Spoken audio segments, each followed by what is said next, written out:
Welcome in to another edition of Soccer Over There, live from the Brew House Cafe. I'm Jason Longshore. This is John Nelson. We're getting ready to talk about Champions League. We're getting ready to talk about the champions of Sweden. We're getting ready to talk about the new manager at Rangers. They have one, finally. They got somebody to take the gig.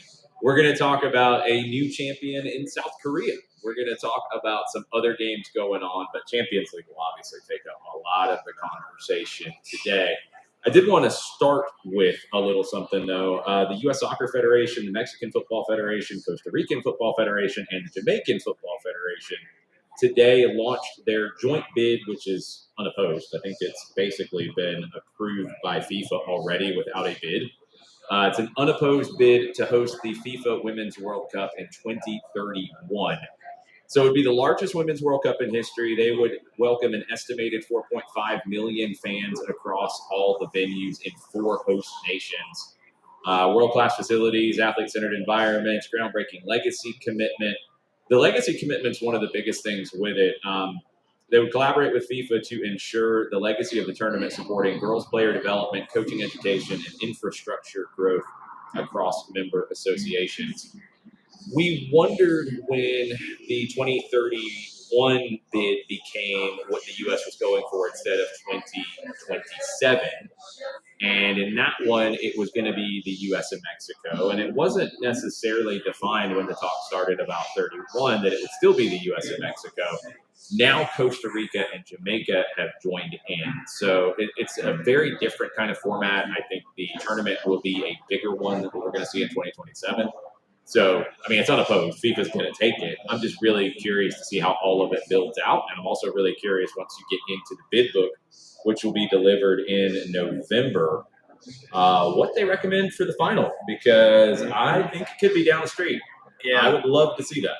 Yeah, April 30th this year was the deadline for anyone who was interested to submit bids, and only one crossed the finish line on that day. So it was the U.S. You're basically getting to, with these kinds of things, whether we're talking World Cup or whether we're talking Olympics, you're basically trying to get to where it's a bid, but there's not really a bidding process. They're kind of already approving and telling people, like, hey, not this time, go for the next one. Hey, yes, we want you for this one. Because there's only a certain number of places of people that can host it. So the U.S. was obviously going to get it, and then it was down to how do you want to shape it? Do you want to include Costa Rica, Jamaica, anybody else in CONCACAF, Mexico? Canada, I guess, did not either want to be included, or the U.S. and Mexico just said no. Yes. I don't know. I don't know how all that went. Right. But you've got a small number of countries and cities that can do these sorts of big events now. So I think they're trying to get to a point where it's almost self-selected to a point, which is fine if you end up doing everything right in the lead up and make it a good event. And the other countries that have been attached to this to make it this one confederation bid with the other countries that are attached to it, they've hosted U17s and under tournaments. So the facilities are there and the infrastructure someone will make. They've got a few. Yeah, they couldn't do it on their own, right. But they've got at least one facility that will meet the standards. And you're looking at right now, according to what Cindy Carlo Cohn said, that you have more than 30 cities that have expressed interest in hosting matches. The number goes up to 40 when you're talking co-hosts. So you got a long line of folks from the U.S. that are interested, and then you have the other countries that are attached to this. I am fascinated to see who wants in on this outside of those markets that we're used to seeing that are diving into this. I want to see who are those that are the wild cards, and I'll put that in quotes. I want to see who's interested from that aspect. Yeah, it's going to be a fun ride. So the bid book is going to be submitted, and I believe that's made public in November of 2025, and then the final decision, which is, again, already done, is at the FIFA Congress in Vancouver on April 30th of 2026. All right, some other news I wanted to get to before we dive into Champions League and such. A team that you've gotten to know, John, from Sweden, Mjällby, a team from a remote fishing village next to the Baltic Sea. They won the Swedish league title today. It's one of the most remarkable achievements in European soccer. It's an even bigger story in terms of being a surprise than Leicester winning the Premier League. I know the Premier League is bigger, but this is even more unprecedented. They won today at IFK Gothenburg. They hold an 11-point lead with 3 rounds left in the Swedish top flight. And it's the first major trophy for this club. They've never won anything before. They play their games in a 6,000 capacity stadium in Kjellvik, and that population of that village is 800 people. Yep. And the Principality, I think, is twice that. Yeah. Okay. So 1,600. Yeah. I mean, this is 9 years ago. They were 1 game away from dropping into the 4th division. They stayed up. They got back-to-back promotions in 18 and 19. And their locally born businessman owner, Magnus Emius, he became chairman in 2015. He's kind of started this whole thing. You had a chance to speak to Anders Torstensson. He's a school principal and the manager of the team. They've lost just 1 game. They have 66 points. I think they almost certainly will, break the all-time record for points in the Swedish top flight. It has over 101 years. It has 100 years of history. They're going to be in the Champions League qualifying rounds next season, and it'll be the first time they've ever been in Europe. Founded in 1939, they've mostly been in regional leagues. What stood out to you when you had the chance to talk to Torstensson about a month ago where things stood? Just the level-headedness of it. It might be his school teacher background that has played into that. But it was literally, they weren't looking at the standings, or he wasn't letting them look at the standings. He was kind of taking all the slings and arrows. It's like, I'm the front man for all this. Go ahead and you can ask me all the stuff, and I'll let them focus on what's going on. But just his level-headedness in his approach to, okay, I'm not talking, when we talked a month ago, it was mathematically looking like it was going to happen. Yeah. Everybody was sitting there going, okay, yeah, it's a fait accompli. He wasn't taking any of that for granted at all. He wasn't saying anything like that. No jinxes, no nothing. We're going to focus. We hear it a lot when Monday through Friday, as we get coaches that are playing on Saturdays. Those same kind of American football, college things that we hear. We're just focused on the next opponent. We're not worried about all this kind of stuff. My players, I don't want them really talking about it a whole lot. I'll talk about it so y'all can talk to me. I'm not talking to them. And we'll just focus on this. And then when we get there, then we'll celebrate. And then we'll talk about it. But just it was really cool to catch up with Coach Torstensson and just kind of get the whole vibe about everything there as they were getting closer and closer and closer. And then, of course, they beat Alexander Isak's old club at his joint, winning 2-0 today, 2 goals, I think, in 8 minutes to get the win for, this Principality of 1,500 folks, the town of 800 folks, and you get to raise the trophy and everything.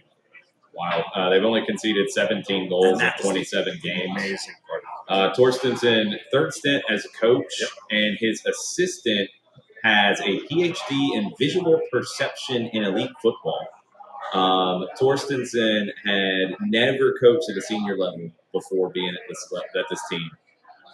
They've got Axel Noren, who was recently just called up to the Swedish national team for the first time, and one of his fellow defenders, Abdullah Iqbal, who is Pakistan's captain. That is Mjölby. You're going to have to get to know them when we talk about Champions League next year. Hopefully they can get through the qualifying rounds. Rangers did not get into Champions League this year. Neither did Celtic. It's not a good time in Scotland at the moment. Rangers finally have a new manager, former Sheffield Wednesday manager, Danny Roll. 2.5-year contract. He's the replacement for Russell Martin. They tried to get Steven Gerrard. He said, They tried to get Kevin Muscat. He said, He's busy in China trying to win a league title. So they get Roll, who's 36 years old, German. He did well at Sheffield Wednesday, keeping them up last year. That was a really impressive feat. And then was able to leave when he didn't get paid. Yes. He left in July. He had previously been in coaching roles with Leipzig, with Southampton, with Bayern Munich, and with the German national team. So a lot of experience at a young age. He's going into a powder keg in Glasgow with Rangers, who have been very, very bad. His first game in charge will be on Thursday in the Europa League against Brann. And the circumstances around the Muscat desire to hire instead of the hiring. Since he was in the middle of a run in his league, the hook would have been yeah, you could get him, but it would have to be after his season was In over. November, he's in China. And so when that's over in China in November, then you can have him, but not before. And that's when Muscat was like, look, I'm going to do this. It seems like he's going to do this, and they couldn't agree. And so Muscat stayed. You bring in Danny Roll. You mentioned his pedigree with just the mess that Sheffield Wednesday was going through. Russell Martin, who in numerous gigs has been very, very stubborn in his tactics and not wanting to change, and he's just going to do things his way, and it hasn't worked in the last couple of gigs. It's been very, very short-term patience with him. So Russell Martin out, Danny Roll in, and you will see one of the best heads of hair in the league. You're impressed by Danny Roll's hair? Oh, it is a fantastic head of lettuce. Head of lettuce. It is there. I mean, it is elevated. It is, it is. I don't think there's any hairspray in it. I think it is naturally elevated. It's a nice head. Does he use any pomade or anything like that? No, but if he does, you can't gel? tell. I don't think you can tell if there's any gel because it doesn't look like it's slicked back or like there's anything added to it. It's just like it's naturally elevated. Naturally elevated. Naturally elevated. It's a big old helmet. I'm skeptical. Big old helmet. But okay. We'll see if that helps him at Rangers. He might need the big old helmet to prevent things hitting him in the head because there's no telling. The thing about Rangers that's a little different than Celtic in the sense of what's expected. I think at Celtic there's a greater expectation. Both have the high expectation of winning. At Celtic, there's a little bit more of an expectation of entertaining. At Rangers, they could care less. It's just about winning. That's why Russell Martin wasn't necessarily a great fit.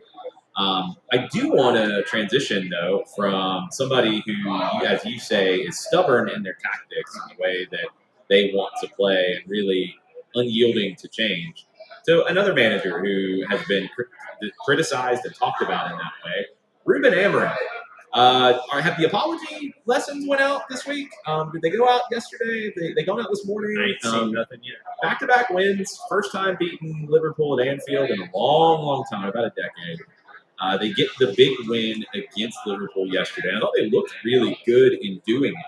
It wasn't a fluky kind of win. They were the better team in general. That Liverpool had their own. They had plenty of the ball. They had their opportunities, but you got an early goal, and then that's later. You battled and battled and battled, and you conceded. But then 6 minutes later, you get the Bruno Fernandes cross to Harry Maguire and the header home. It was a really good header from Harry Maguire. One of the players who has just become a whipping boy for a lot of people, and he's not what a lot of people have said he is. He's a very good player.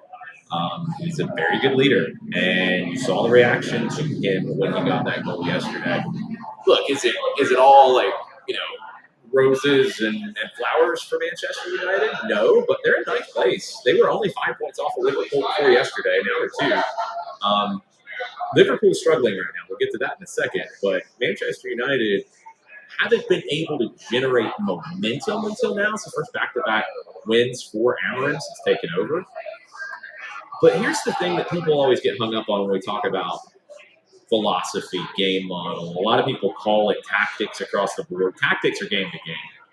You saw different tactics yesterday from Ruben Amorim, but you saw the same structure. Structure stays, tactics evolve game to game. You saw them sit a little bit deeper. You saw them deal with things from their structure. From their idea of playing, they had to drop off more. They had to manage things differently. They did it. And they had to deal with a lot of attacking talent for Liverpool. I think they neutralized it as well as anybody has as of late. And they got the job done. Is Ruben Amorim the best manager in the world right now? No. But is he as bad as people have said? Also, no. And this idea that managers can't have a philosophy, I think is crazy talk. I think you have to. I think your tactics game to game need to evolve depending on your opponent, depending on who you have to select, depending on where your strengths are, where the opponent's weaknesses are, all those kinds of things, sure. But when we talk about tactics changing game to game, it's not to say, oh, this game, I'm going to press the button to become a pressing team. Oh, this game, I'm going to sit back and be a counterattack team. Oh, this game, I'm going to high press. No, that's not how it works. You have a structure. You have a set of principles. You have a game model. You got the rule book. You've got the wireframe. And then you paint within that box. You then evolve and tweak things game to game.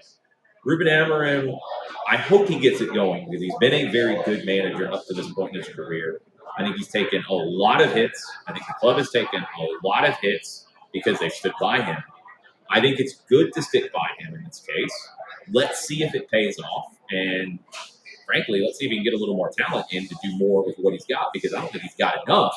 I think he's outperforming the talent that he has right now being enough. They've won 3 out of their last 4, and I know that Sir Jim Ratcliffe had a lot of spidey senses when it came to the Manchester United fan base, kind of fired up a little bit when he said, no, let's judge him on 3 years. Let's be patient with him. And everybody was like, well, what? Why should we judge him on 3 years? The short-term nature of where we've gotten with this stuff is not good for clubs. It's not. Sometimes do you have to? Absolutely. There's no absolutes. I think that's the thing I want to get across here. Is there's no absolutes in you should give every manager 3 years, or you should always expect multiple wins in the first month or fire the person. Like, no. What Sir Jim Ratcliffe said, I don't believe is going to be hard and fast for 3 years. If it runs off a cliff, then they're going to make a change. What our buddy at Nottingham Forest did is stupid and moronic, and it was a dumb hire. And anybody who wants to go there, no surprise who it looks like is going to go there in this case, anybody who wants to go there should have their head examined because you're going to deal with a nutty owner who's going to run on the field and yell at you in public. You're going to deal with a nutty owner who has a disagreement with the manager and then tells him to leave after having a great season. Then you're going to have a nutty owner who goes out and hires somebody who has a completely different game model than the previous guy and the roster that is built for him. And then you're not going to have any patience, and you're going to fire that guy after he doesn't get a win in 39 days because he's got a team that doesn't fit what he wants to do. You're asking him to make filet mignon, and you're giving him catfish. It doesn't work. Because you have a nutty owner. I'm nutty is the nice way to put it. Oh, absolutely. Evangelinus Marinakis is a half bubble off plum, as they say here in the science. A half bubble off plum? You've never heard of that? No. Where's that from? Okay, so you know when you have architects, craftsmen building a house, and you're trying to make something level. You're trying to have like a level table. Yeah, no, I get it. And you have the level itself, and you have the watermark inside the level that tells you whether or not I understand it. Yeah, if the watermark is off center, it's off plumb. Yeah. So it's taking that bubble of water and it's not quite on the line flat. So it's a half bubble off. No, John. I understand what the phrase means. Yeah. I get it. I've never heard it before.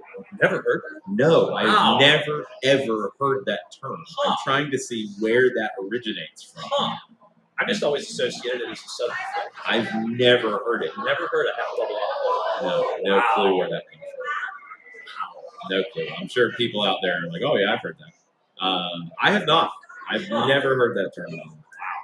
But, yeah, for Evangelinus Marinakis at Nottingham Forest, basically to turn his managerial philosophy into the shooting gallery at the amusement park where you sit there and you hit the duck and it goes this way, you hit the duck and it goes this way. Literally, that's what you've got. You've got the back and forth right now. It's silly. And he deserves what he gets by being this whiplashy when it comes to his managerial acquisition. Well, now he's going to hire somebody who fits what Nuno Espirito Santo had before, which he should have hired in the first place, in Sean Dyche, who is about as adventurous as, I don't know, sloth. This paper bag, the plastic bag. Sorry. He's not going to. Sean Dyche is not going to do anything that's going to surprise. I'm surprised Big Sam didn't send the CV in there. He probably did. Reportedly, Roberto Mancini was sounded out about it, and that didn't go very flat. I don't know. I'm not quite sure where that one went. It got out in the Italian media. Luciano Spalletti, formerly of Napoli, formerly of the Italian national team, reportedly was a candidate according to the Italian media. I don't think either one got very far because it sounded like it was Dyche even before the firing. Then immediately afterwards, there were people running with Mancini. I think it's been Dyche. I mean, that's the only one that really makes sense. Because if I'm Mancini, if I'm Spalletti, I'm not taking it to work for Marinakis. No way. I mean, you mentioned the run-in on the field that he had with Nuno. And I'm not a big Nuno fan, by the way. No. I'm not. I don't like his style of football. I think he did great last year with it and had them outperform what they should have done. And it was because of what he did. He had a great year as a manager. I don't like his style. But when you have a style of play and you move on from the manager, you have to think about who you hire next. Am I going to evolve it? Okay, I'm going to need some time then. Or am I going to try to get the most out of what I have, which means I need to go find a manager who is somewhat similar to what I have, because that's going to be able to fit in better. If you go hire Ange Postecoglou, who wants to play on the front foot, versus Nuno and Sean Dyche, who want to play on the back foot, you're going to struggle. There's just no way around it. You had no time to build the team. You had no time in a transfer window. You had no time to do anything. So you were set up to fail. I don't know why Postecoglou took it. Now, if that's my question for him, is why would you take that job? Because you know you're going to fail for a while. Maybe he was promised he'd get time, and if he was, then it's even worse for Marinakis. But he shouldn't have taken the job when he did.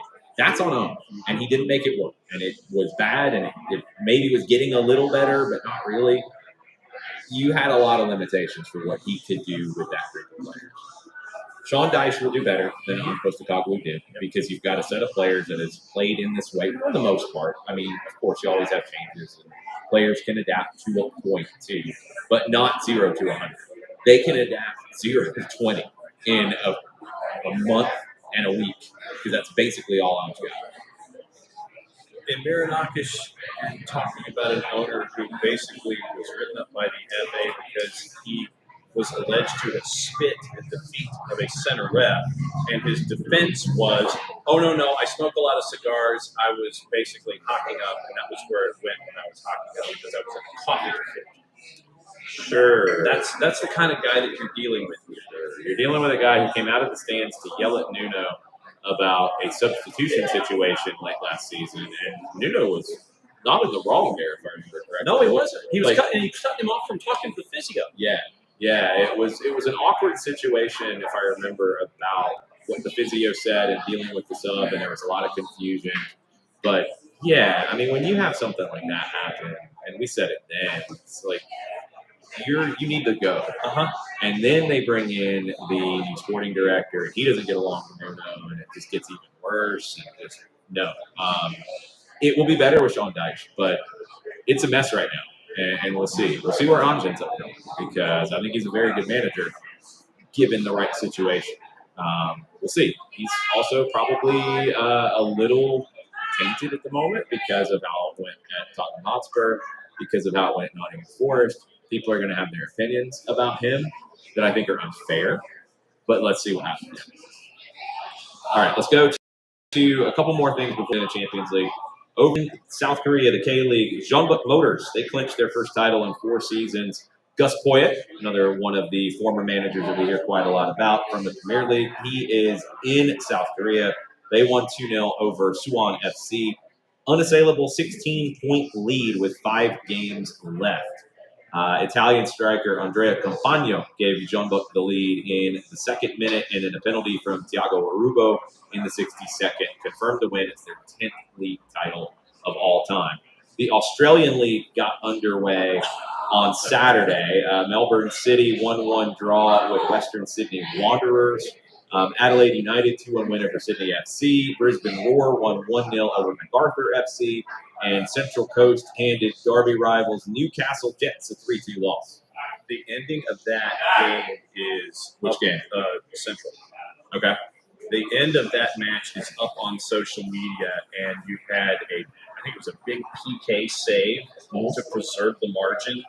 And so go and watch, because if the first weekend is going to be like that, and you have moments like that across the board, it's going to be a fun watch. And I know that Bam will be more than happy to tell us about everything going on that we're going to do. Yeah, I believe Bam is with us tonight, unless he's falling asleep, which is very possible. If you're awake, Bam, I'd love your thoughts on the A-League getting started. I know there's been some talk about kind of where the A-League goes from here. I think the progress has stalled a little bit, and I'd like to see them figure out how they can continue to grow. You've got the second division that's underway now.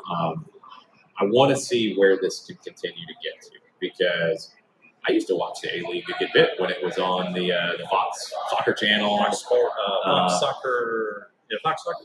It was on Fox Soccer Channel for a while. I don't know who's got the rights to it now in the U.S. If anybody, it might be on YouTube. I think it is. J League's on YouTube. Asian Champions League and stuff is on YouTube. So, yeah, I'm not sure if the A League is on YouTube or not. So we need our intel to figure out where we can watch the A League. Yeah, Bam, you gotta help us. Yeah, that's what we're here for. Bam, let us know. We have to know, so that way we can be kept up to date on everything and set our notifications appropriately on social media. All right, let's get into Champions League this week. The game that I'm looking forward to the most is Arsenal and Atleti. That's tomorrow. That's a 3 o'clock game. You get Mikel Arteta and Diego Simeone for the first time facing off. Arteta has talked in the pregame presser about, one, if Simeone wanted to come to the Premier League, he thinks he'd do very well. Said if he works in the Champions League, which is the highest competition in Europe, he can do it anywhere. And I don't know, you have to come here and try it and feel it. But I'm very sure that his know-how is unbelievable, and his character and willingness to take him anywhere. Atletico, very defensive. Arsenal's been really good defensively so far this season. They've only conceded 3 goals in all competitions. Piero Nkapie, he could make his full Arsenal debut after recovering from a groin problem. He missed Saturday's 1-0 win over Fulham. Arsenal 3 points clear at the top of the league in England. Champions League, they got 2 wins so far. They haven't conceded yet. They are doing very, very well. If they get a win against Atleti, it would be their 100th in the Champions League. Portagana and Sheldon, the byline at the Athletic. Atletico Madrid made a complaint to Arsenal after experiencing a hot water shortage in the Emirates dressing room as they trained before the Champions League tie. Well, that's not cool. Atleti trained in the rain at the Emirates on Monday and so were unable to have a hot shower on the premises afterwards. Due to an issue, sources at the Spanish club allege went unfixed for over an hour, instead returning to their hotel. The loss of hot water impacted both dressing rooms, with the issue resolved within 40 minutes of Arsenal being alerted to it, before Atleti had been due to finish training. But Diego Simeone's side ended their session early. Premier League club apologized to their La Liga counterparts for the inconvenience. UEFA lists showers with hot water as something that team dressing rooms must be equipped with to meet the governing body's stadium infrastructure regulations, but this relates to the hosting of competition matches as opposed to training sessions. Right. And so UEFA had been contacted by the Athletic for comment. They'll get fined. This sounds straight out of, like when Iowa used to paint the visiting dressing room pink. Wow, you're cynical. Maybe they just have a hot water problem. Maybe they did. Maybe it was just one of those hot water. I'm sorry. Like, if you think that not having hot water after a training session is going to be that disruptive, if that's your plan to get under somebody's skin, get a better plan. Really? Like, you can go back to the hotel and take a hot shower? Yeah, I mean, literally, the second if I were anybody attached to Atleti and I noticed that players start going in, water's cold, I'm shutting it down. Everybody bundle up, get on the bus. We're heading back to the hotel. That's my instant decision. Instead of sitting there and, when we are in our, we're in our homes and everything, sit there for the first one to turn the water on, to want to take a hot shower, you turn it on. Sometimes it takes a little while to warm up. That's just how the pipes are sometimes. But in this kind of a situation, it's like, look, I don't have time to mess with this ish. I'm going back to the hotel and take a hot shower and sit. You got to think about the logistics here. As Hutch lets us know that the A-League's available on ESPN Select and ESPN Unlimited in the U.S. I wonder if it's on ESPN Plus. I've not gone ESPN Unlimited yet, just because Comcast hasn't done that yet. I'm not going to pay separate for it. Right. I think Spectrum has, and a couple other cable providers. You get ESPN Unlimited as part of it. Xfinity will, but they haven't yet, so I'm not paying for that yet. I'll have to check and see if it's on ESPN Plus. It's silly. But no, logistics of this sort of situation. you're going to train. You're going back to the hotel anyway. You're not going to eat your meal at the stadium. You're going to go back to the hotel. It's not disruptive at all. You just are going to get back to the hotel early, and people will go shower. If it's after the game, that's more disruptive because you're probably going to want to take your showers at the stadium. You're probably going straight to the airport. You're probably on a chartered flight back to Spain.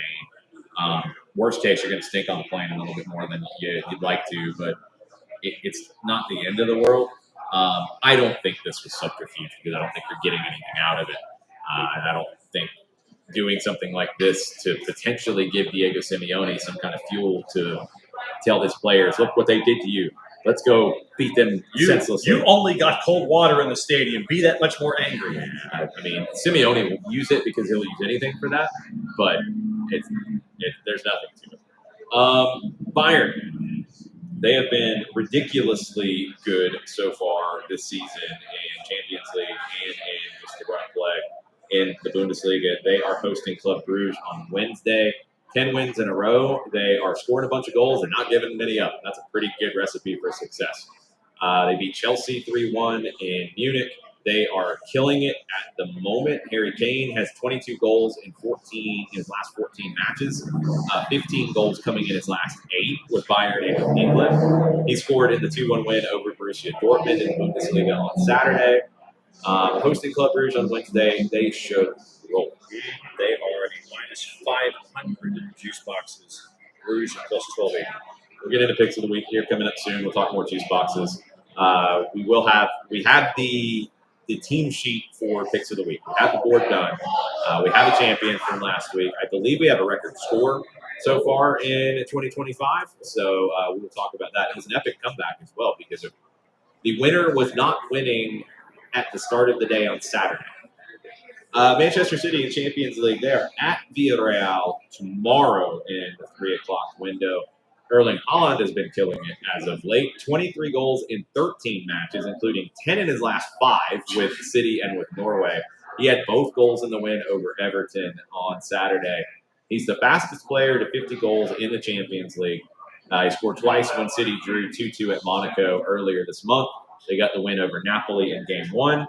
They're going to be missing Rodri in this one tomorrow, and we know how that affected them last year, but they should be okay against Villarreal, who has 1 draw in 2 in Champions League. Yeah, I think that as pesky as La Liga teams traditionally are in European competitions, I think that Manchester City can work their way around it. I think it'll probably be tighter than a lot of folks may anticipate just because it's at Villarreal, but I think that by the end of the day, it's probably going to be one of those one-goal games that Manchester City will sit there and it'll either be 1 or 2 things.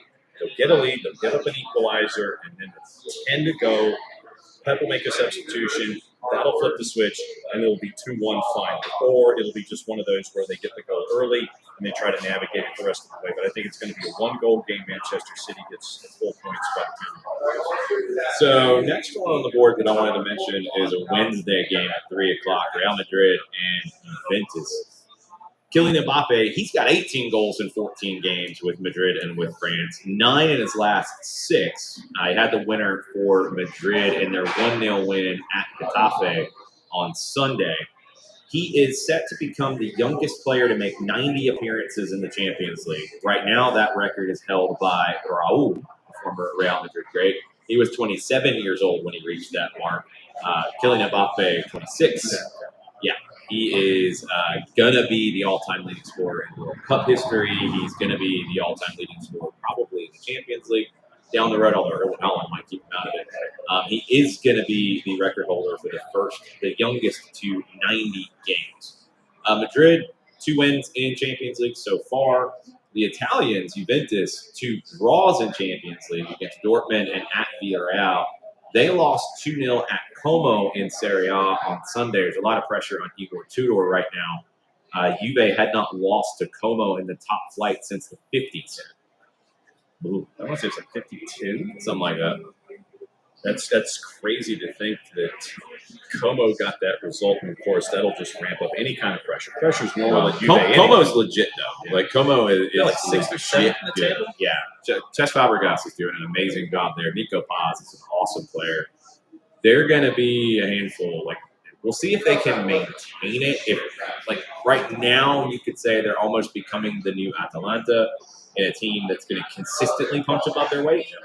Let's see how consistently they can do it, and let's see if they can go from being a pesky third, fourth, fifth kind of team to a title contender. That's going to be the next step. And we'll see if Fabregas can get there. We'll see if they can hold on to him long enough for that to happen. That's going to be tricky. He's one of the guys that will be in high demand when big jobs open up. 6 teams have won both games so far in Champions League. One of those 6 is Karabakh from Azerbaijan. They're going to go for 3 in a row when they visit winless Athletic Bilbao on Wednesday. Karabakh had never won a game in the Champions League before. Now they're 2 out of 2. The others with 2 wins, defending champions PSG. They visit Leverkusen on Tuesday. Inter, they were the runners-up to PSG last year. They visit Belgium's Union Saint-Gilloise on Tuesday. Both of them have Inter and PSG. Both have won both of their games so far. Liverpool have not. Liverpool are now in the midst of a 4-game losing streak. They lost to Manchester United yesterday. They lost to Galatasaray in their second game of Champions League. Mo Salah, a lot of people are saying he shouldn't be starting right now. He is trying to get to 50 in the Champions League. He's got 48 right now. He'd be the first African player to get to 50 goals in Champions League. Liverpool is kind of falling into the category that we see at times where you're very good and you go out and you try to get better and you actually get worse because you bought a whole bunch of players that are good players, but it's not fitting together. Florian Wirtz is not looking like the Florian Wirtz we saw in the Bundesliga. Alexander Isak is not looking like the Alexander Newcastle. Hugo Ekitike, I think, is looking okay. Maybe should be playing more. And that's what folks are saying is that they need to swap in Ekitike for Isak. And that's the hue and cry. I mean, I'm not saying there's any logic attached to it. I'm just saying that right now everybody's like, oh, you've got to put Ekitike in and bring Isak out because Isak's having problems. So you could do that. And you're going to get different things out of it. But yes, you could do that because Isak is not looking comfortable right now. He's not looking confident. You could definitely make a change there. Sometimes you just meddle too much. Sometimes you have all the money and you want to go spend it, and you probably shouldn't have spent it. I'm curious to see where this goes. I thought Arne Slot would have these kind of problems last year. He didn't. Full credit to him. Now, he's got some issues. 4 losses in a row is a problem. You go back and you look at the wins they had earlier where they were winning games in the last 10 minutes consistently. You can't live that life very long. And if some of those don't go your way, then Liverpool is in a full-blown crisis. Of course, you lose 4 in a row and everybody's going, crisis. Oh, no. Like, they're a good team. But they've got some structural issues. How good are they? I don't know yet. I don't think they're as good as they were last year in terms of the way they fit together. And it's not easy to go back to that when you've brought in all this talent and you've got to get Wirtz, you've got to get Ekitike, you've got to get Isak going. And think about the games early where they rescued games. It literally was bringing on one of your teenagers and the teenager being in the right place at the right time, north of 90 minutes to rescue a win in a back and forth game. So you're teetering on that edge, and you've done it early on. The ones were turning into threes, meaning points on the board. Then to go from a draw to a win.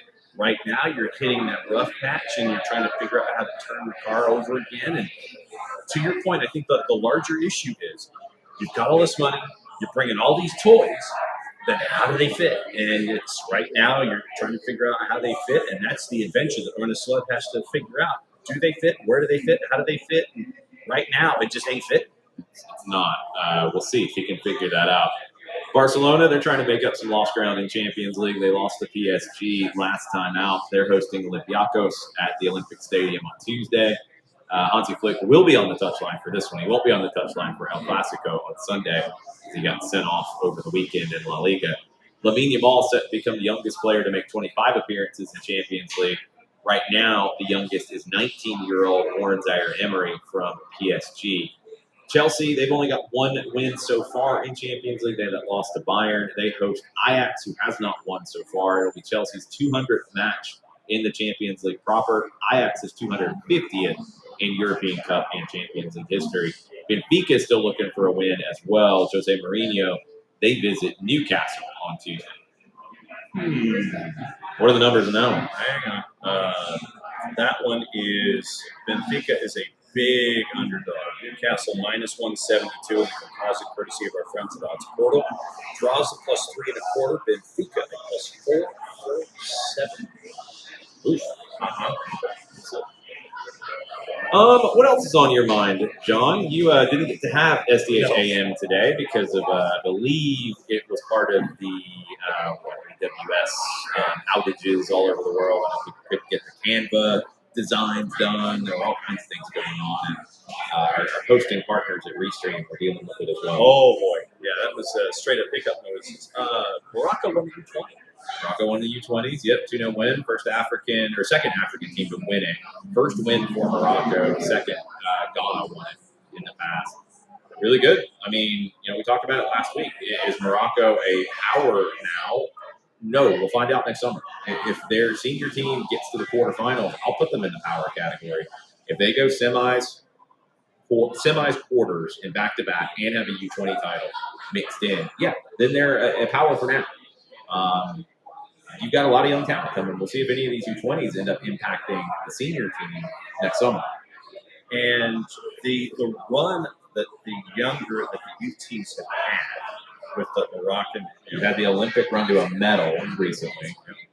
and there was a rundown of like the most recent things that they had accomplished, and literally it was all of this investment, all these different competitions where they had.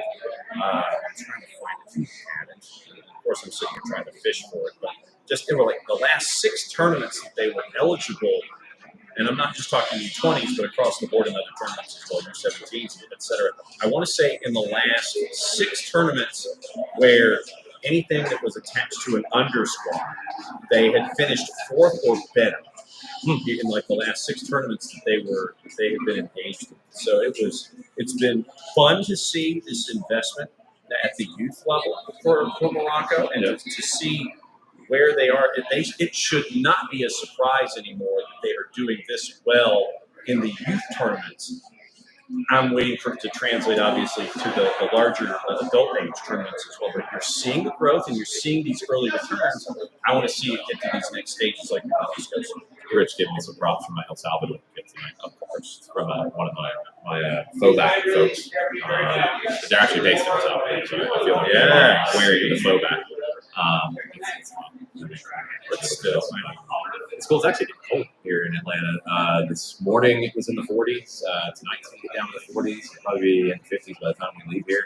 It's finally fall. Okay, here it is. What you got? 2022 senior national team finishes 4th at the World Cup. Olympic team wins bronze at the Paris Games. U20 team reaches World Cup final in 25. And that's just like the last 3. U17 and U23, they won AFCON.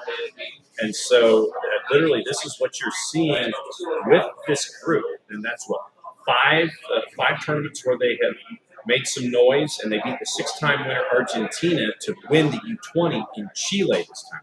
So what Mojwabi has been doing, the architect of this project, 5 tournaments where they've made a lot of noise. So I'm really impressed with what I'm seeing out of Morocco. What are the next steps? Oh, and here we go. Okay, so male national teams in the last decade. 2025 U20 World Cup finals. And then they obviously won. Best winning streak for the senior team in history. 2018, 2020, 2025 CHAM winners. 2025 U17 AFCON. 24 Olympic bronze for the men. 4th place in the 22 World Cup. 23 U23 AFCON winners. So that's what? 3, 6, 7, 8 tournaments, basically in tournament play dating back to 2018, where they've won one tournament 3 times in the last 7 years. So 7 times male national teams in the last decade have made some noise for Morocco's. Impressive. Very impressive. Graham Potter had his press conference with the Swedish national team. Yeah, I don't like this move for Graham Potter. He's another one of these guys that I like as a coach. I'd like to see him go somewhere where he can build and build a team and have some time. He takes a short-term deal with Sweden to try to get them into the World Cup. He should have at least gotten a contract through the next Euro. Because they're probably not going to get into the World Cup. It's very slim chance of them pulling this off to get into the playoff and then get into the World Cup in March. maybe there's no other opportunity out there for him right now. I don't know. Maybe that's what it is. But I think he's a guy that I would like to see go somewhere and have time to work. I don't know if he's going to get that with a national team. If he was going to take a national team gig, he should have got a little more job security or asked for it. I don't know. It feels weird. I mean, he's got the connections in Sweden. So like, there's an obvious pull from being there in his earlier stages of his career. I get it, but this is a weird one. Maybe it is just I'm going to try to save this, and if I don't, then I'll go take another coaching gig somewhere else. But if he doesn't have success in this, then you got a lot of things on him. And then it gets harder to get the kind of job that I feel like he should get based off his quality. But his recent results haven't been great. And obviously, some folks might have been taken aback a little bit if they were watching the press conference, but he answered questions in very fluent Swedish. Yeah. And because of the history and the background that he has there. So it was, people might have just been drifting into a press conference and seeing Graham Potter sitting there and just saying pitch perfect contextual Swedish. People in Sweden were not. No, but surprised outside of the country, it's like, oh, what's Graham Potter up to? Click. He's like, oh, what's that? So with his history with was it Östersund? Yeah, they were in the 4th division when he went there in 2011. And so, it was him with that press conference. It's a short-term gig. Once again, trying to see if they can qualify. It's going to be a long road. Maybe it's just Graham Potter, just idle hands. He doesn't want to. And so it's just like, I want to try and stay busy, and this is a short-term challenge, and we'll see what happens here. But if this, to your point, then it's something else that he took and didn't work. I mean, West Ham, frankly, they're going to be in a relegation scrap this year. It is not good for them right now. So you keep working backward with Graham Potter, and he doesn't do anything with the national team yet. It's a short-term gig, but he doesn't do anything at West Ham. They're in a relegation fight. So how many dings are you going to put on Graham Potter going forward? I think it's going to be a long. Yeah, I just don't see them making this work. I'm going to pull up what they have to do here. They got 2 games left to try to get into the playoff. So right now they're in last in Group B. They're on 1 point. They can only get to 7. Kosovo's on 7. So 1 point for Kosovo, and Sweden's eliminated. So when you look at what's coming up, Sweden has to go to Switzerland in their first game in November. Switzerland is leading the group on 10 points right now, so that's not likely. Then you host Slovenia. You also, in addition to winning those 2, you also have to hope that Slovenia beats Kosovo, which would take Slovenia to 6. So then you go into the last round of games, Switzerland on 10, Kosovo on 7, Slovenia on 6, Sweden on 4. Then you would have to beat Slovenia, and that would take you to 7, and you jump Slovenia. And then you would have to have Switzerland go to Kosovo and win. And you would also have to overturn 4 goals in the goal differential to jump Kosovo when you're both on 7. So is it possible? Yes. Is it likely? No. And then 2 games and he's done. I just don't get it. He may, I'll take it. We'll see. Kicking tires, just staying busy. I don't know. I mean, literally, it's like maybe somebody's got to buy Christmas gifts or something. Sit there, it's like you get this, and get a couple matches in a window, and you get a paycheck, and it's like, oh, Christmas. I don't know. Okay. Yeah, that's so. Like I said, I'm grasping. I don't know. And this other one, it's a couple of days old, but I thought it was interesting. And once again, you can take the information and the effort as much as you wish. According to reports, Japan is seriously considering leaving the Asian Football Confederation and forming a new East Asian Football Confederation. I'm going to stop you there before you go too far down this road, because I think this has been mostly debunked. Yeah. It was from very low-level sources who there have been no follow-ups on it. So I do not believe that there's actually anything to this. And it's just the machinations that would be attached to try and do something like this and all the approvals, even if it got down the road. Well, like FIFA just could say no. Yeah. So, no, it's not going to happen. So you're stuck. You can do what you want, but no. And so that's... They could go to Oceania. Yeah. That would be where they would go. Yeah. And so you're not going to create a new confederation under FIFA. They're not going to allow it. That's why this is not accurate. Because you're sitting there and it's like, well, no, because we have this layout of how many bids and how many folks and how many confederations. And no, we're not going to have them. We're happy with the way things are right now. There was, what was the other thing? Hold on just a second. I'm trying to figure out. I was in the Premier League looking at what happened there this past weekend. Once again, I know that it's early returns and all of this, but if you're looking for those Cinderellas right now in the Premier League, obviously you've got to look at somebody like Sunderland and what they've been able to do out of the blocks. Yeah.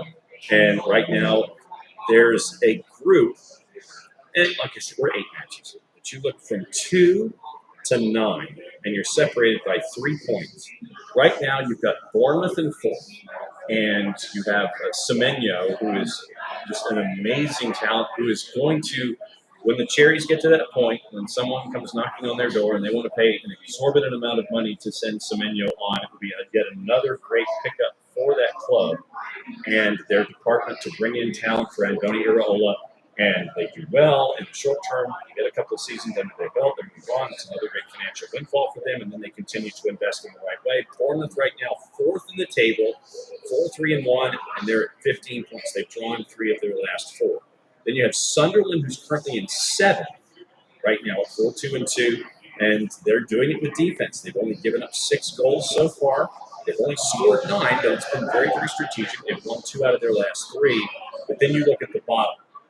We've mentioned our friends at Nottingham Forest and how much fun that is to watch. West Ham right now is 4 points. They've lost 4 of their last 5. They have 1 win in their first 8.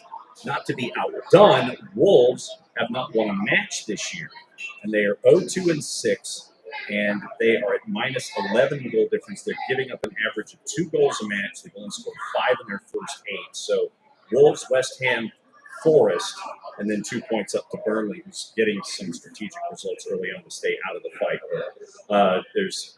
There's traffic at the top, and there's a group at the bottom. So it's the way that it always is so far. But it's the names that have changed so far. I'm interested to see where things go. Brentford gets a 2-0 win today at West Ham. Right now, in the relegation side of it, talked about West Ham earlier. They're on 4 points, Wolves on 2, Forest on 5. Those are your 3 in the bad spots. Did you see the crowd that was there? Did not. A lot of empty seats. I know, it's crazy. We've had this conversation here in Atlanta lately. Teams that aren't winning, people find reasons not to go to the game. Like, that's just normal across sports. Like, it's difficult. Like, we don't have the same conversation. Like, I hear people saying, here with Atlanta United, like, oh, well, if they don't win next year, then it's all going to fall apart. It's like, no. Do we say that about West Ham? No. Like, win more, and people show up. Yeah. Win more, and then people say, you know what, I can't skip this game. I need to go. You don't win a lot. People say, well, the kids got stuff to do. I'm going to watch a different game on TV. That's normal because you have your hardcore fans that are going to come no matter what.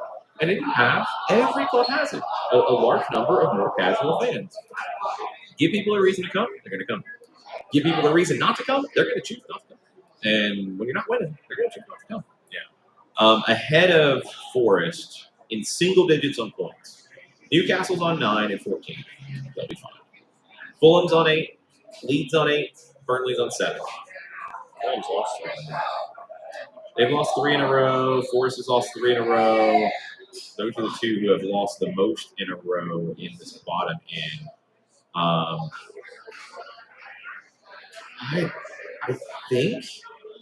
do think West Ham will get out of this. Yeah, I do. I think they have more talent than the teams around them.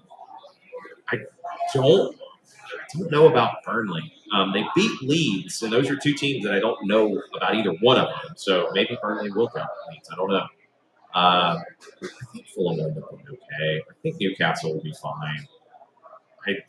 I look at Wolves, Forest, Burnley, Leeds. I think West Ham is the best of those.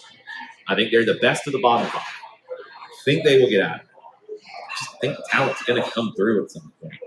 I don't think Leeds and Burnley have enough talent. We'll see if Sean Dyche can bore us all to death and get Forest out of the relegation spot. He probably will. But I think West Ham got too much talent to be where they're at. Yeah, and look at the next round of matches, and you're staring at Bournemouth and Nottingham Forest.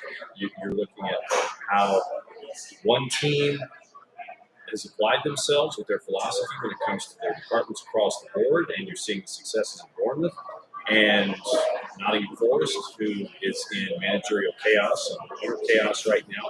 It's going to be an interesting watch at the Vitality on the weekend to see what Bournemouth has become and what Nottingham Forest has not become as they go up against each other. And then Wolves and Burnley. Wolves and Burnley going up against each other on Sunday morning. Wolves is actually favored at home at the Molineux, and Burnley is a big underdog in that one. But Sunderland's and Chelsea, Fulham's, Newcastle, West Ham, and Leeds. But yeah, Sunday morning, Bournemouth Forest, Wolves and Burnley, and we probably should catch up with our friend Poppy Miller and find out how her heart rate is on a weekly basis with her beloved Forest. Not good with Forest these days. Again, the heart rate will go down because Sean Dyche will bore you to tears, but they might get some results, and that's probably what they need to do at this stage. Yep, sadly. Before we get into picks of the week, it is an anniversary today. 49 years ago today, Diego Armando Maradona made his professional debut for Argentinos Juniors against Talleres at 16 years old in the Primera División. 49 years ago today. I think El Gráfico out of Argentina had some footage that they found recently of some of the coverage of that, which is pretty cool. Yeah, 49 years ago. I'd love to see what that footage looks like. As I'm exploring and experimenting with TikTok, I have enjoyed finding Diego Maradona TikTok and people posting compilations of stuff, and a lot of it I've already seen in various forums, but seeing it in that space is cool. I went to the Atlanta United RDS camp on Friday up in Norcross, Sandy Springs area, and it was cool as Josh Cohen came out and was talking to the kids, doing some great with the kids. Me and Joe Freihofer were there as well. We were talking to the kids, and after Josh spoke, Joe and I were both like, we're lucky to work in the game. We wanted to be pros like Josh. We didn't get there, but we found a way to stay connected and work in the game. And one of them asked, I think who our favorite players were or something. And I mentioned Diego Maradona, and one of these kids is probably 9 or 10 years old. It's like, I know who Diego Maradona is. Yes, that's my favorite kid I've ever met. This is great. We're still keeping the young generation knowing who the greatest is. And I think that's part of our charge, actually, in those instances. That's why I share most of the Diego Maradona TikToks that I see. And I just always thought that it's important for us as students to remind everyone about stars of the past, matches of the past, tournaments of the past, the environments, the cities, all of the great fan bases in the stadium.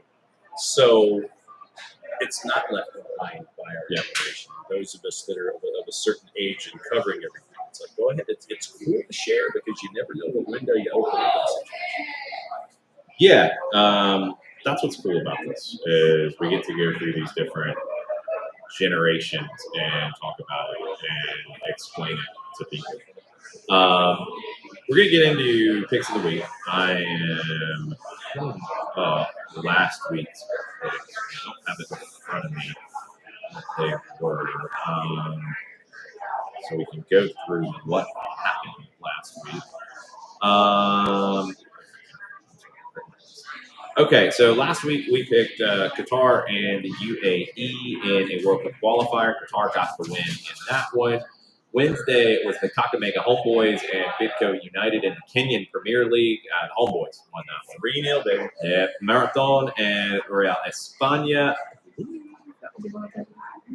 And that was on TV too, and I was watching that one. I think that might have been a draw. It was boy. I mean, it was. Well, welcome to the Honduran. I know, and it was challenging weather. I know. Once again, welcome to the Honduran. Yep, that also happened. And it was a fun watch, and it was as normally scoreless chippy draw. As normally chippy as you would expect in a situation like that. But it was a fun watch, even though there were. Picks of the week. Scoreless draw in that one. Thursday, UEFA Women's Champions League. It was Atleti hosting Manchester United. Manchester United went there and won as an underdog. Friday, it actually was not Friday because welcome to the CAF Champions League games if you want to. The Mamelodi Sundowns, that one was on Sunday, day one. So with that going to Sunday, that helped create a big-time comeback situation in the table.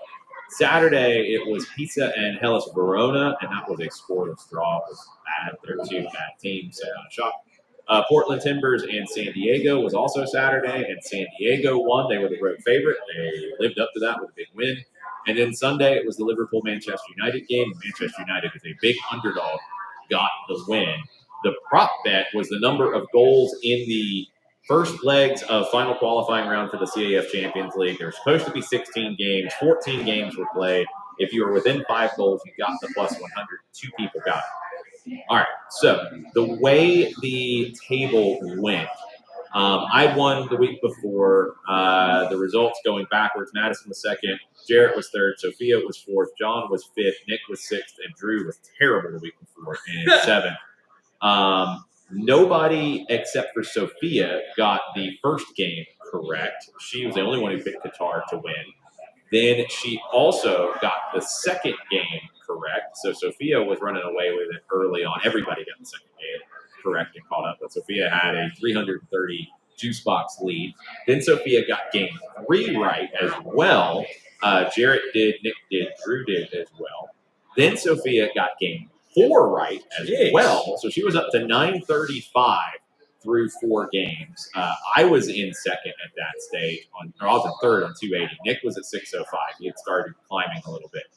Game 5, you got it right. Which game was this one? You're the only one who got that one right. I can't remember which one it was off the top of my head. Is that the Portland? No. That would have been, I think that was the piece of Hellas Verona. I think you're the only one who picked the draw. Yeah, because I thought they were both there. Yeah, so you got the draw in that one. The Portland-San Diego game, Sophia got that one. So she was up to 1075. Nick was at 745. You were at 450 because you got back-to-back. Everybody else was pretty much out of it. So it came down to the last 2 games on Sunday. Mamelodi Sundowns winning. That got Nick. That got Drew. Positive. That got Jarrett. Sophia missed it. So that's where Nick jumped Sophia. Then Nick got the Manchester United. Wow. And it was Nick and Jarrett who got that right. Then Nick got the prop bet as well. Drew got that too. So Nick wins on 1570. Second place was Sophia on 875. Jarrett was third on 750. Drew then at 275. You at 250. I was at minus 120. Back to stinking again. Maddie was at minus 500. She was terrible last week. So the new season totals, Nick jumps Jarrett into first place in the cumulative on 2190. Jarrett's on 2145. Sophia's on 1925 and third. You're in fourth at 1280. Drew's on 1157. Maddie's on 650, and I'm on 475. So look, even stinking this season so far, I have won, and I haven't lost you money over the cumulative. Nobody has. And that's pretty good. That's a shock. That's pretty good. I'll take that. Our picks of the week, we do pretty well. So because and Hutch has the update from the Twitch pitch. Hutch won with a 245 after not submitting picks until after the third game. So it was a brutal time on the Twitch pitch. Nick just killed everybody and everything. Full credit to Nick for killing it and getting those big ones at the end to climb it. Yeah. So Nick is on his way to Louisville for a shoot, so he could not join us. He did send a promo in. I am not going to deliver it in Nick voice. I think I'm going to try to deliver it in like AI voice. I thought you just did. Well, that's AI voice. Okay. I'm not gonna. I'm just gonna try to go very Siri flat. Yeah, there you go. Sorry. Yeah, Turner won. Hutch didn't. Turner won with 245. That's from the Twitch pitch. Nick won with 1500. He killed it. So here was Nick's promo. Bright lights and big cities are mighty fine, but mean nothing without Rolex watches, European automobiles, and the biggest house on the biggest hill on the biggest side of town. The package deal, baby. And that's what you get when you're the number one man in this business. Just like the media game, we're shutting them all down. How about that, Jarrett? You don't like that. Learn to love it because it's the best thing going today. Woo! That's what he's on. Straight out of the Ric Flair playbook. Well, it's Nick. I mean, come on. Like, are we surprised? Well, I would maybe see original copy. Okay. All right. Nick, you can have at it. And Nick did send in his picks. He did get more than 4 picks because he had some really good picks. We collaborated on the board this week. I did have to make one change to his since he had more than 4 picks. I don't feel bad about it. Am I writing down yours as well? You got to write down everything we do because this is the first time this is being broadcast. Okay. So we are doing this slightly old school style, except we have the 8 games we're doing, and we have the prop bet as well. So I don't forget to mention What was the it? end. I haven't told you the games yet, by the way. Last week's prop bet. It was the goals in that. What was the number? It was 33, I think. Okay. 33 or 34. And within 5, it was only Nick and it was Drew who got it. Okay. So the prop bet here is. Type up.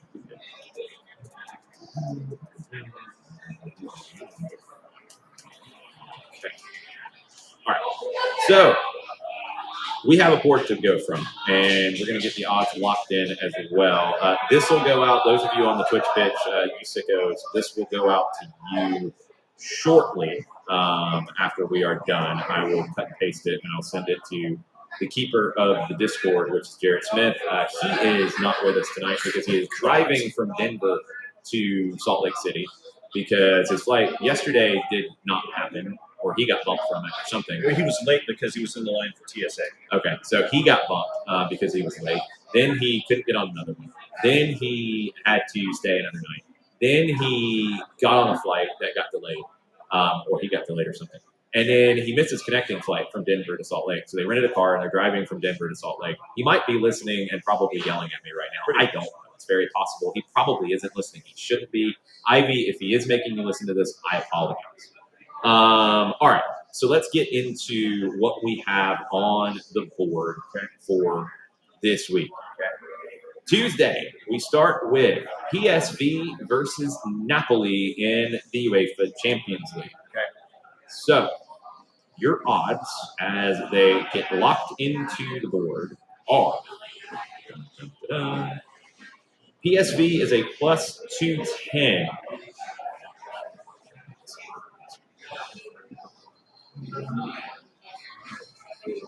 Reshape the windows. Yes, PSV is a plus 210. The draw is a plus 250.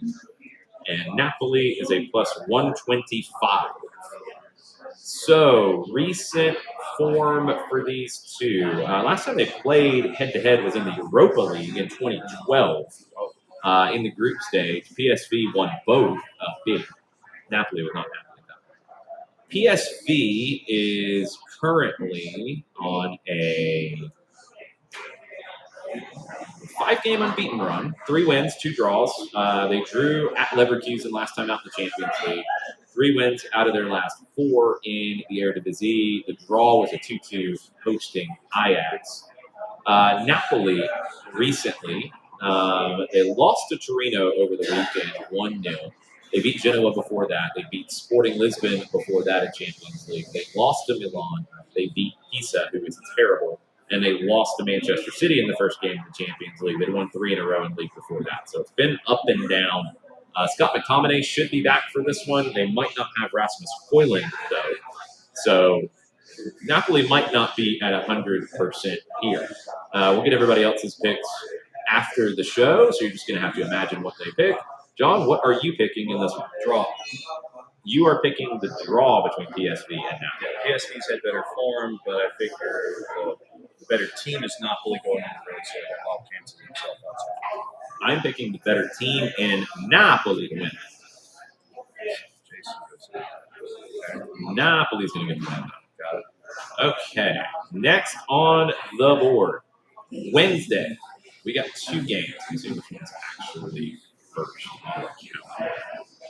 They're right around the same time of day, but actually kick at the same time. They do. All right. So we will go with the first one on the sheet here, which is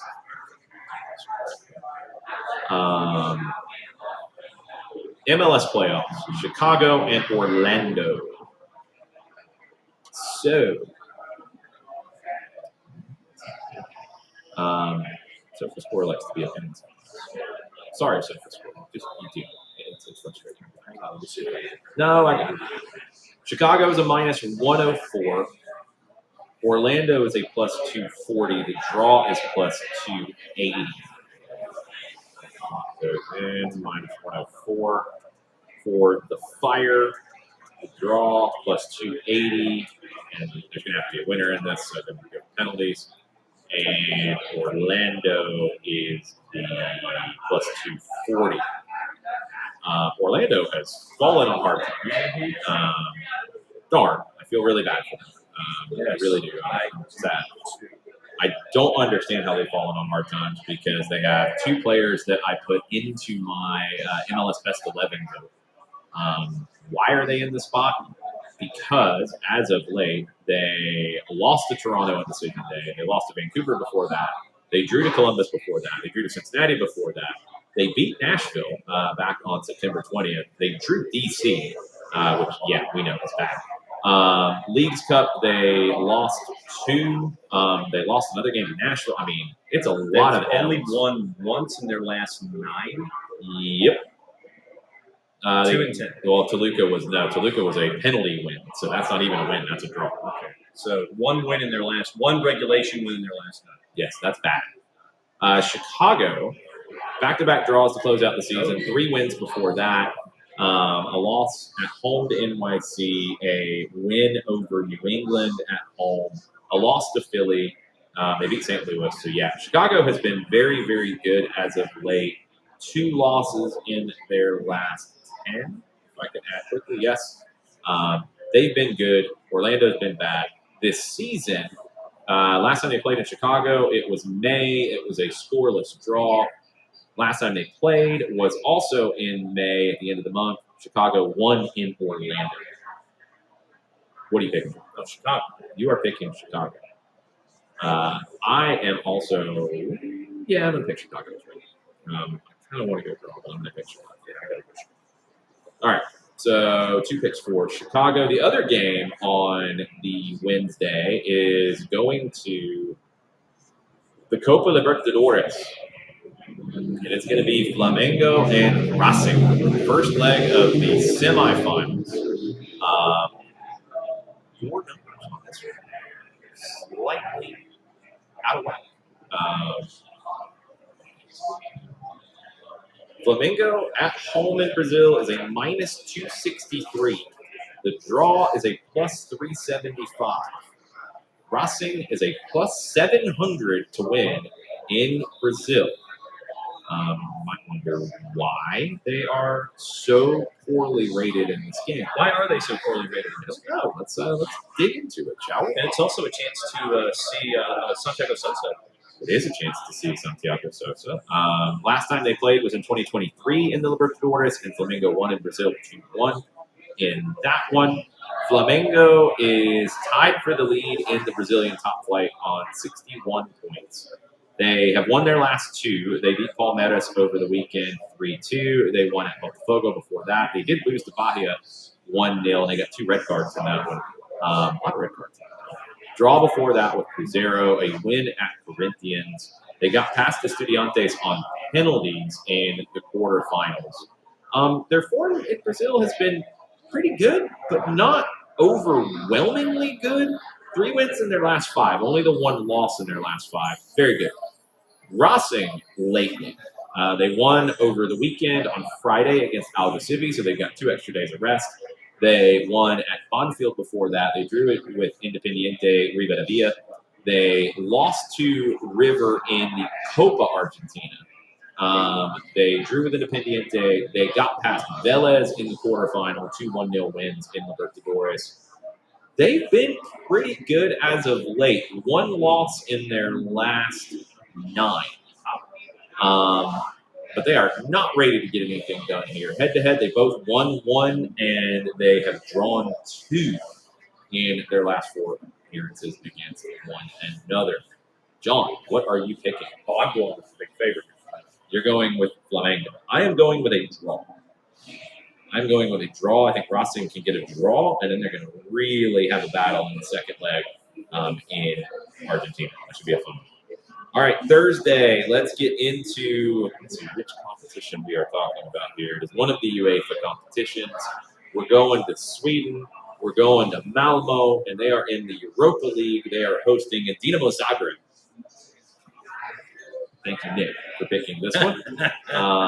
We have numbers for this. We got Malmo at a plus 210 at home. The draw plus 230.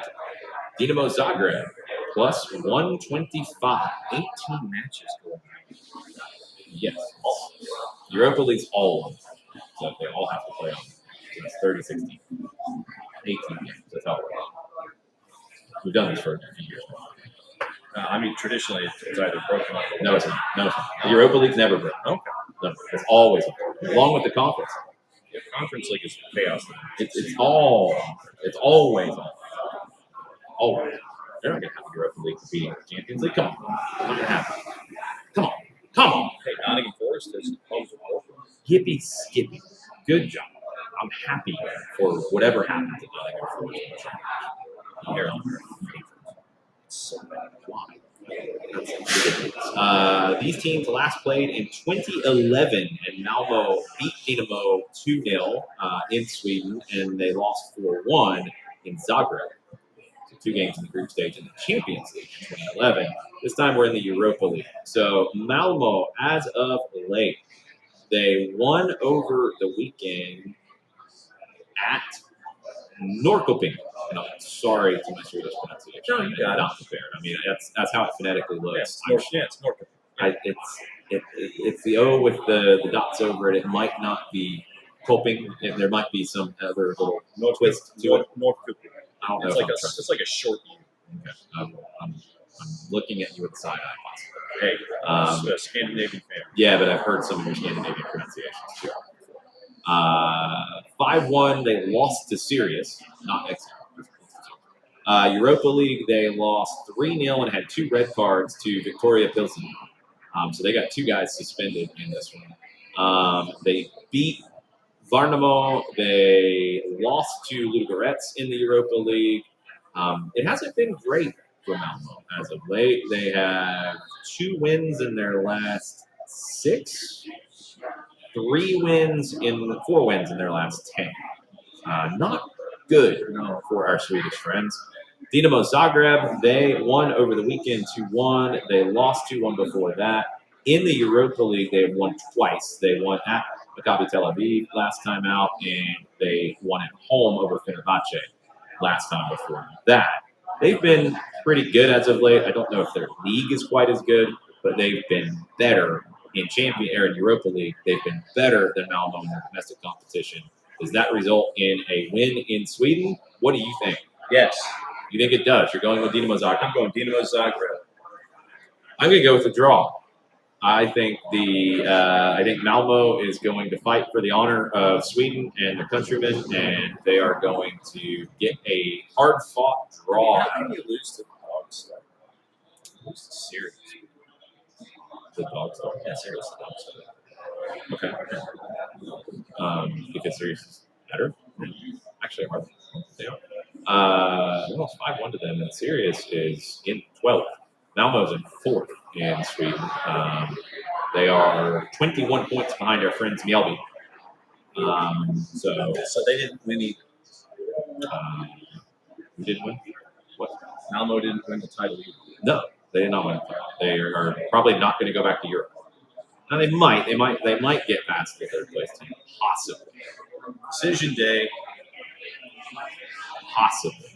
Malmo, if you do not know that, by the way, they are known as the Blue Ones, or the Sky Blue. I mean, we're used to seeing the white jerseys with the sky blue lettering and the crest that's kind of Actually, they don't wear white jerseys. I've seen They wear the like the sky blue. Fine that they wear the sky blue. That's what Wikipedia's telling me. They got the The black. bastion And of they got a journalistic pink. intelligence. I like the pink one. I mean, I like that. I like the pink and black combo. I like the all black. When did Now My West for a record? Now I'm curious. Maybe it's been a while. I wonder if this gets answered. Let's see what happens. They had a third kit last time, so that's what you would say. Had a navy blue collar and cuffs. They used an all white in the past, but you're going back to 2011 and 2012. They introduced an all white kit in the 50s that was reused in European play during the 2011 and 2012 seasons.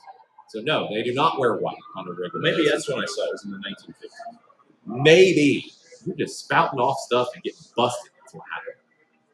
I'm shocked. I mean, come on. So yes, I am picking a draw because I think the 2 red card suspensions are going to hurt Dinamo Zagreb. All right, let's go to Friday. Don't say it. Don't even try it. That's an old joke. It's not funny. Friday. No, it's not. Friday, we are going to, thanks to Nick, the Malaysian Super League. Oh, there you go. We are going to see a team in this one. Let's see if I can find them. I am not expecting to have odds in this match. We are going to Melaka FC as they are. Is that the Kuala Lumpur City match? No. Melaka FC is hosting, and I have to get this correct because they have a long name. They are hosting.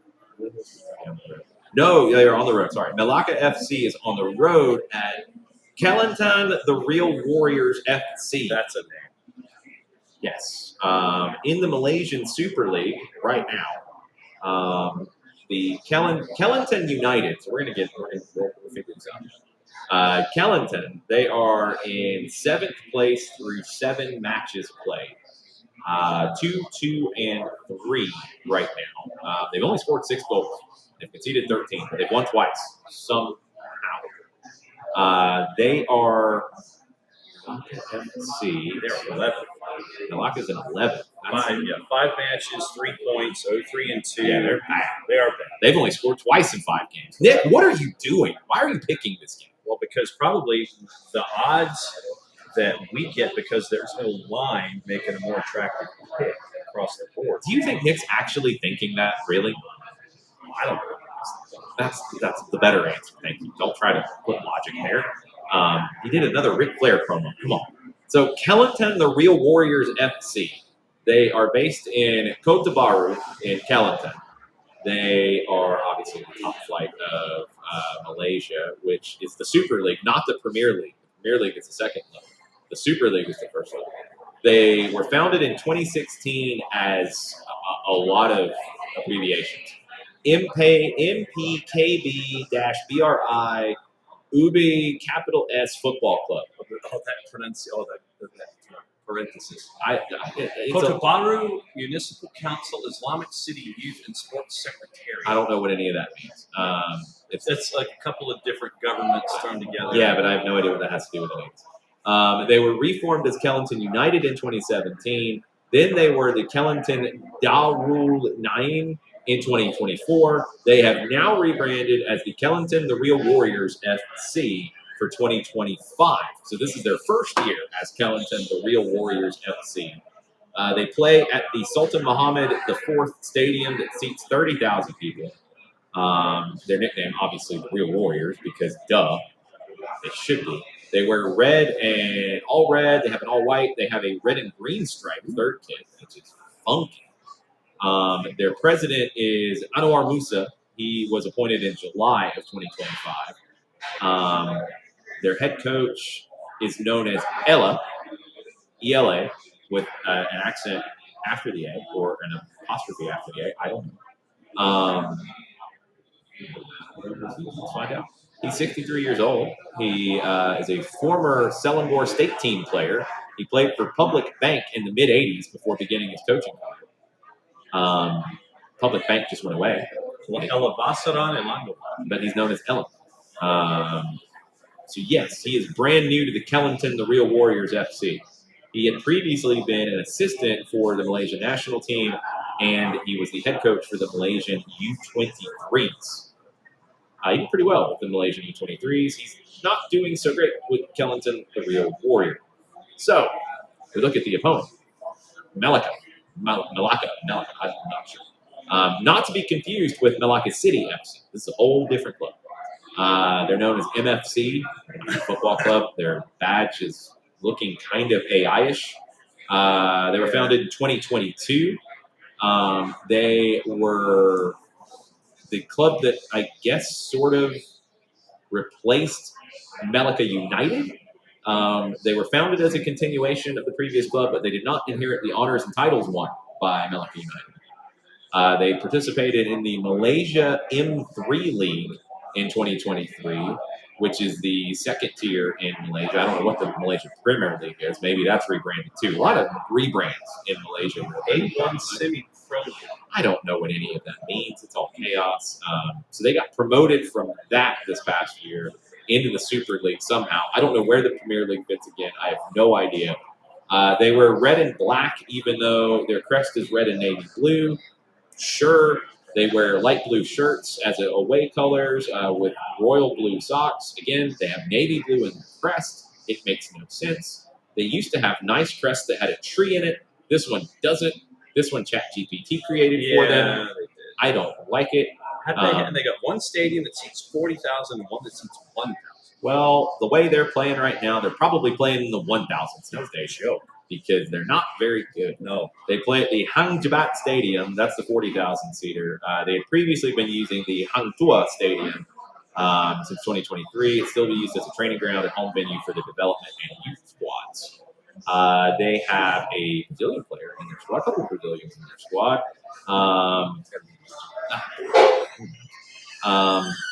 Yeah, Nick, I have no idea why you picked this game. I'm upset with you for picking this game because it's dumb on many levels. We have, make sure we have no odds in this one. We have no odds in this one. Because the only Super League game we have is November 30th. Yeah. I will check our other places because I have one other place that might possibly be a degenerate enough to have odds on this. Oddspedia is pretty degenerate. Let's see. Oddspedia, Malaysian Super League. I mean, I'm going to get all kinds of viruses on my computer even looking for this at this point. We have fixtures. We have Kellington as like one of their previous names. We have no odds. So that goes into the default odds section of the picks of the week because, you know, we have to be ready for sicko behavior like this one from Nick. It is a plus 100 for the home team, which is the Malacca FC. I have to fix that. The draw is plus 125, and the visitors, the Kellington Real Warriors, are a plus 150. Nick. Let me fix this. So I got to get the right home team first because it affects the odds. Malacca FC versus Kellington Real Warriors FC. Sorry, it's Kellington, the Real Warriors FC because not to be confused with a Real Warrior or an Real Warrior. Of course. Okay. John, what do you pick? Real Warriors play. Picking the Real Warriors on the road. Yeah, because Malacca has lost their last two. Okay. The Real Warriors have alternated. They've win-loss on their last four. Malacca ain't scored no goals. They've scored 2 and 5. Kellington's averaging about a goal a match, but I look at just form. Malacca's not scoring. Kellington kind of is, so I'll go with Kellington. I'm going with a draw, and I think it's going to be What have you done with Jason? You've turned into me. There's a bunch of dumb games, so I'm picking dumb draws. That's what's happening. It's dumb games. This is a dumb game. It's two bad teams, and one keeps changing their name, and the other one can't match their color. So it's annoying. It is. Very annoying. Kind of like that matchup in Serie A last week. That was Corona. Well, yeah, but that's at least in a top flight, and you've got at least you got a team with a leaning tower in their city. Like, at least you have something to work and with. Hellas Verona crest is pretty cool. Yeah, I mean, you got some decent stuff there. We've got a team that's changed their name 3 times in the last 3 years. What's happening? Chaos. Very disappointing there. All right, let's move on. Let's go. Game number 6. Saturday. The first game. Ooh, which one is it? Let's see. Look at this. Because we've got one in the first division and one in the second division in Italy, of course. And this is the one that, Nick, I had to make a change because the game you gave me is actually next week. So that's on you, buddy. So I'm picking one of the teams that you picked. So that's the second division game. The first division game is a noon kick. Right. And the second division game is let's see. It is probably at 9 a.m. No, it's an 11:15 kick. So that one goes on the board first. Okay. Carrarese hosting Venezia. We all know about Venezia. They're the trendy club to like, even though nobody really knows much about them, but they want to like them because they generally have nice kits. Yes. Sometimes they don't. Sometimes they try too hard on the kits, and it's annoying. But they generally have nice kits. Generally. We'll see what their kits look like this year, and we'll learn about Carrarese. Let's see. And I'm probably butchering that pronunciation too. It's probably something kind of silly with the double R's and then the single R. Carrarese or something. I don't know. It might be. Carrarese Calcio 1908. They've probably died and come back to life a few times. I was going to say like 15 times. They are known as the Blues or the Yellow and Blues or the Marbles. I can see that. You can see that they're known as the Marbles. How can you see that? Just looking at the crest, it looks like They have a circle in their crest. That's how you can see a marble? Yeah, it's like, you got and the spokes inside. It kind of gives it motion. So I'm sitting there thinking that somebody took like an aggie and with their fun. This one. In 2016, the club was founded in 1908. They have been in promotions and stuff. 2016, the club went bankrupt. A new club replaced them and successfully bid the sport title by refurbishing the deck of the previous club. So I guess they got to keep the honors. They won promotion to the second division in Italy last season, or no, 2 seasons ago, June of 2024. They won the third division promotion playoff. So, and then they stayed up. They had been out at the second tier for 76 years. Whoa. And they stayed up. They finished 12th last year. So very nice. Italian international Juventus goalkeeper legend Gianluigi Buffon. Gianluigi Buffon is a major shareholder of the club. He's from Carrara, and he was part of a consortium that acquired the club in 2010, but then they went bankrupt. So I don't know if he's still a part owner. He might not be anymore. He might have made him go bankrupt. They may not like Gigi Buffon. They might not. They wear blue. They wear yellow. It's kind of Parma-ish. They've got a random Italian in the club. A couple Argentines in the club. They've got Gambian in the club.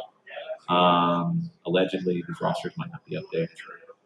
Yes. So the marbles. I'm going to follow up on that one because I don't think it has anything to do with the marbles that you are trying to say that it has to do with. Like the countertops? I'm thinking that it has more to do with that. Yes.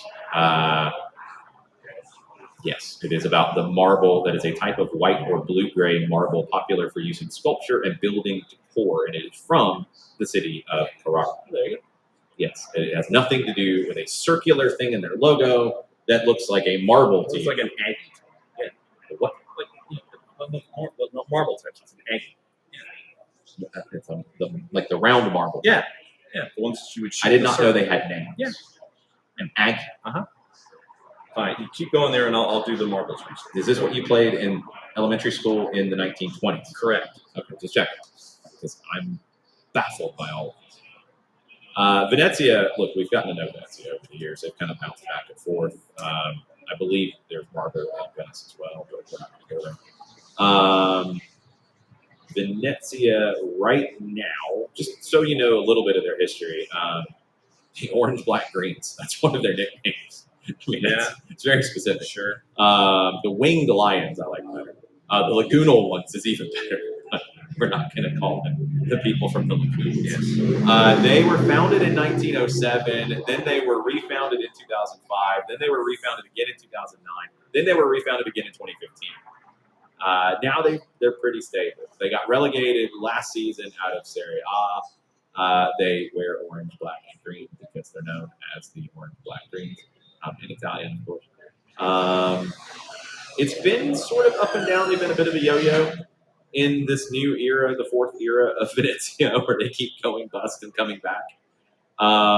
In this era, Joe Tacopina don't talk to Nick about Joe Tacopina. He's the group of American investors that led it to acquire the club out of bankruptcy, refounded them as Venezia FC. They earned promotion from 4th division to 3rd. They then went to the 2nd division in Filippo Inzaghi's first year with the club. First, in 2017, that was the first time they'd been in the 2nd division for 12 years. They almost got promoted. They didn't.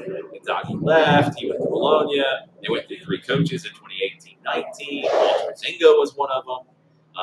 They lost the relegation playout to Salernitana, but then they were ultimately spared because Palermo were punished with relegation due to administrative non-compliance. So they stayed up. They got lucky. They removed Joe Tacopina as the club president in 2020. They went another reorganization, but they didn't go bankrupt. They just reorganized. Duncan Niederauer, the former CEO of the New York Stock Exchange, took on the role of club president. Then they did really well after the COVID shutdown, and that's what saved them from avoiding getting relegated that season. A significant capital raise was announced in July of 2024. New investors include Apex Capital, Chiron Sports Group, Zalm Capital. They've went through all this. They got promoted. They went back down after this past year. It's been all over the place. Gianluca Lucio was there. Tanner Tessman was there, if I'm not mistaken. True. They've been a yo-yo, and they are staying in the 2nd division for now. Let's see what, if any, odds we have on this. We actually do have odds on this one. And Venezia is not a favorite. No, they are. Sorry, they're a favorite on the road. Yes. Cavarese is the home underdog, but it's very narrow in this one. So your odds are Cavarese, the Marbles, they are plus 182. The draw is plus 220, and Venezia is plus 140. Have these teams ever played one another? Yes, in the Coppa Italia in 2020, Venezia beat Cavarese 2-0. Lately in the table, the Marbles, a lot of draws. Yes. 5 draws in their last 8. But only one loss. 3 in their last 4, and they've won loss. Only one loss in their last 8. They did lose in the Coppa Italia to Udinese back in August 2-0. Venezia, they, as of late, 2 wins out of their last 4, 2 draws alongside it. They got through in the Coppa Italia over Hellas Verona from the top flight in a penalty shootout. They have been pretty good. Pretty good. They're in 6th place in the 2nd division. Cavarese is in 10th. 2 points separating them. Feels like a pretty even game. John, what do you think? I feel like it's a pretty even game. I'm going to go with the Marbles. Because they've been somewhat more stable than Venezia. Somewhat. And by the way, I think they've only had like 3 reorganizations instead of 5. And by the way, an agate marble is made of agate. Agate is short for agate, with glass resembling agate with patterns, various patterns like a meow. Okay. So yeah, remember I was telling you about the marbles? Yeah. So you got alleys, red devils, bumblebees, chinas, commons, jaspers, crystal, mica, sulfides, steelies, swirly shooters, tigers, babies, and tumbles. Okay. So there you go. But yes, Aggies were the ones that I had when I was a kid because they looked kind of like that. Okay. Yeah, because they had all The stuff in it. yeah, it's like the air balls. Yeah, I never played with marbles enough to know they had different names. cheap entertainment. Sure, I guess. Well, no, it was cheap entertainment. It's like have a bag of marbles. It's like $1.25. You go out in the backyard, you sit there, you draw a circle, and you sit there, you try to, We just go play sports in the back. Oh, I played sports. Instead of I drew very, very bored with marbles very quickly as a child. That's why I wanted to play baseball. But you knew the names of the marbles. I knew one. You knew the others too. No, I was reading the other. Sure. Yeah, I was reading that. I knew Aggies. Yes. Sure. Let's go to the next game, shall we? Serie A, Napoli and Inter. Big game. Napoli's going to go to PSV first in the Champions League. Inter's got a Champions League game as well before we get to this one. So we do have numbers on it, and they are dead even. I've never, ever seen this in the history of Picks of the Week. Never. Both teams plus 163 to win. The draw is plus 220. I've never seen that. And why they're both plus 163, I will never know. Where did that number come from? But that's what it says. It's right here. I can screenshot it and send it if I have to. It'll probably change by the time this goes out. But see, confirmation, plus 163, plus 163, plus 220. Yep, I've never seen it, but we get it for this. Yeah, and I've got a composite that's got different numbers, but that's it's SoFa score. Yeah, that is the first score. Yeah. So the last time these teams played, it was in March, and it was a 1-1 draw. The time before that they played, it was in November. It was a 1-1 draw. The time before that they played, it was March of 2024. It was a 1-1 draw. Wow. They played before that in the Supercoppa Italiana in 2024, and Inter won that 1-0. Before that one, Inter won 3-0, Napoli won 3-1, Inter won 1-0, another 1-1 draw. There's another 1-1 draw back in there somewhere. Good grief, they've had a lot of 1-1 draws. In the league, Napoli's been a little up and down. They lost to Torino, they beat Genoa, they beat Sporting. They've got to go to PSV before this game. Inter has to go to Belgium to face Union St. Gilloise. They beat Roma over the weekend. They played a random friendly against Atletico Madrid where Thiago Almada scored, if I'm not mistaken. They had a penalty shootout in that friendly during the international break. Inter in Champions League has beaten Slavia Prague. They've beaten Ajax. They have been pretty good so far this season, but they're both on 15 points.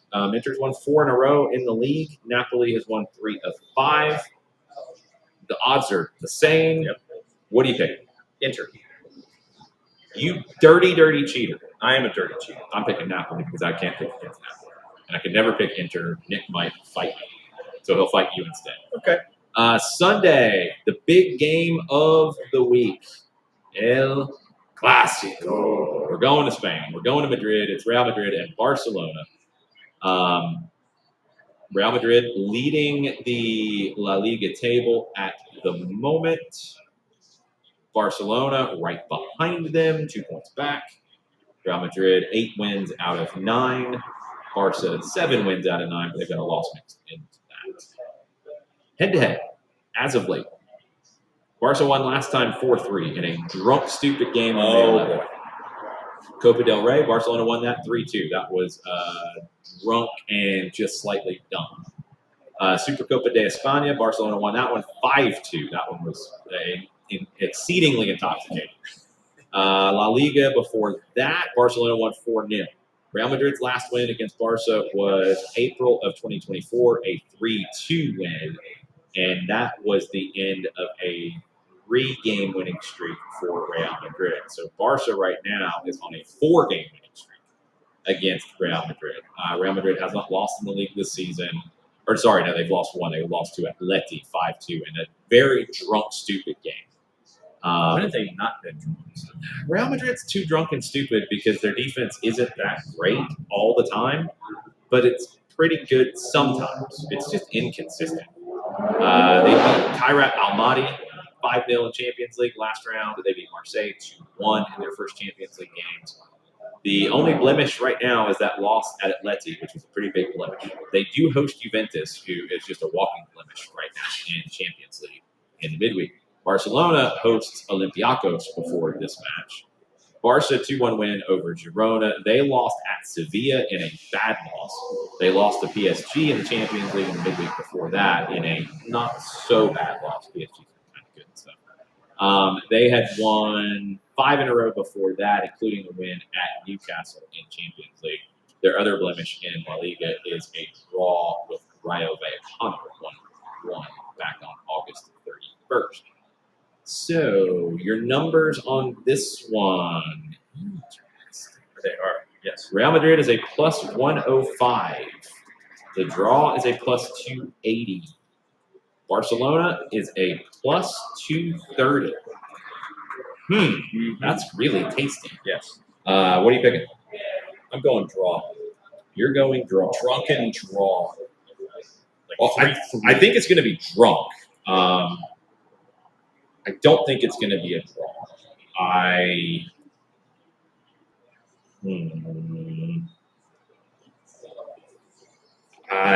am going to go with Barcelona. I do not trust Madrid's defense against a top attacking group. And like that Barcelona. plus Barcelona two could be number. down some people too. So I'm not. I don't feel great about it because they do have some injuries they're dealing with. But I don't trust Real Madrid's defense against a real functional attack. That's why I think it's going to be drunken draw. Take the if you can find 5.5 in your juice boxes. I think Barcelona can keep Real Madrid out more than Real Madrid can keep Barcelona out. So I think Barcelona is going to win. And they'll win their 5th in a row of Madrid, and it will be a crisis on El Chiringuito. Oh, yes. Fracaso. Oh, that's going to be great television. They'll lose their minds. We had spam bots in the Oh. chat. That's good. Let's take care of that one. With Seekers hanging out. Very happy about Huntsville. Dos Acero and Dos Chattanooga. Acero. Beat them like a drum. He's 10 feet tall and unbearable right now. Well, no, you're not always unbearable. Sometimes unbearable. But we bear you anyway. But after what happened at Fort Finley, this is understandable. Yes. You're unbearable when you start talking about Georgia Tech to me. That's when it's unbearable. That's going to be unbearable. Clean old-fashioned hate at Mercedes-Benz. Yeah, that's going to be unbearable here soon. I can already see it coming. All right, the last thing on the Picks of the Week board is the prop bet, and Nick went with the yellow cards issued in the Flamengo-Racing match. Let me make sure he said yellows. I love that Nick, in his original message to me with games, he said, "So, how unhinged do you want to get?" I'm like, okay, very. No, he didn't say yellows. He said cards. So I'm going to go with the official language that he said. Now, whenever we go with this kind of prop bet on cards, you don't get 3 cards credit on 2 yellows, and that becomes a red. You get 2 because the red is just what happens. It's the result. So yellows and straight reds. That's what we are going with. So in the Flamengo Racing Copa Libertadores first leg of a semifinal, the prop is the cards issued. I will go with 4. I would go with 7. 7? All right. Cool. So I think that there will be chaos that will set up an even more chaotic second leg. Yes, very possible. We will get everybody else's picks, and we will compare notes, and we'll see where everybody ends up finishing as we get ready for next week. You have a sheet of paper that I will take with me. That's true.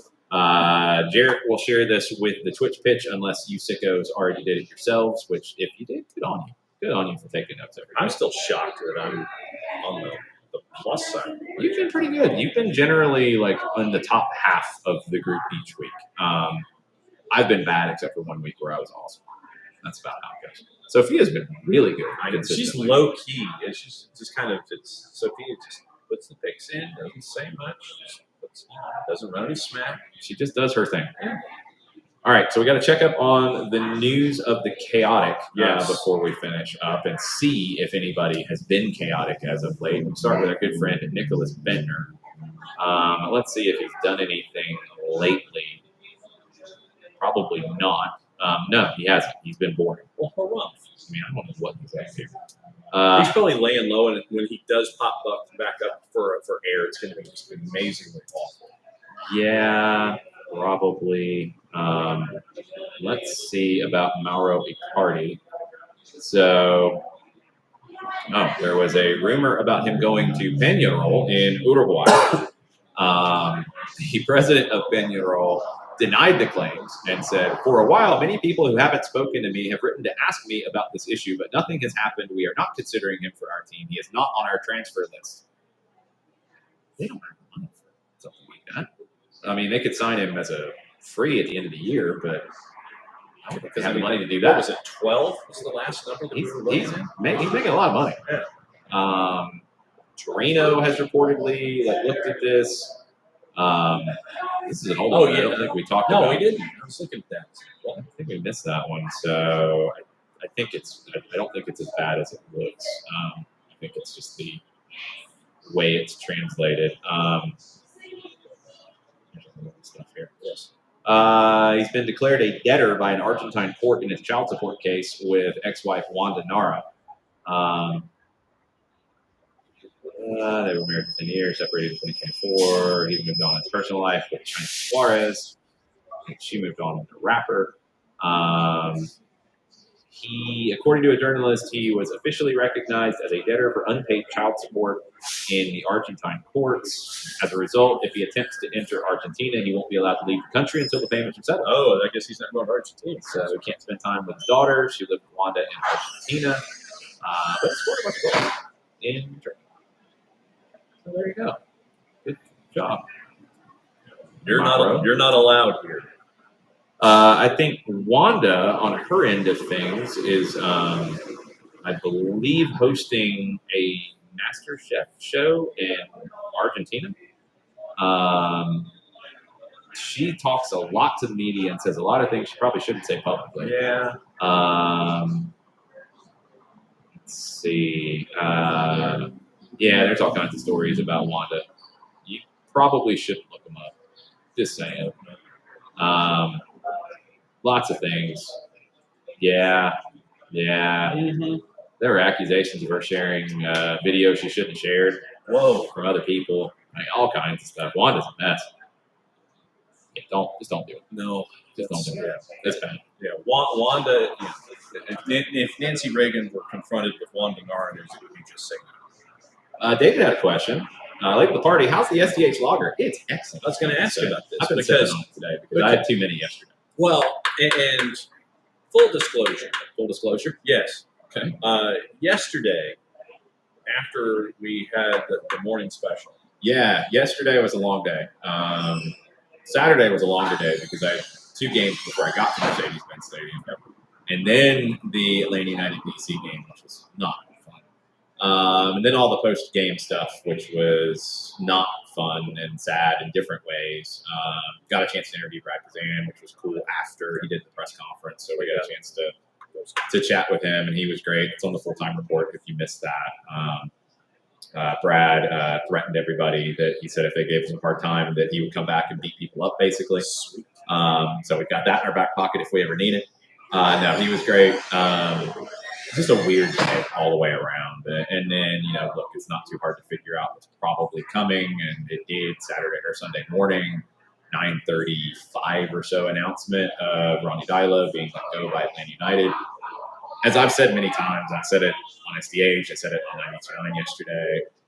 I hate this stuff because in my role, I get to know these people. And Ronnie was more than generous with his time for me. And I know he wasn't that with many others.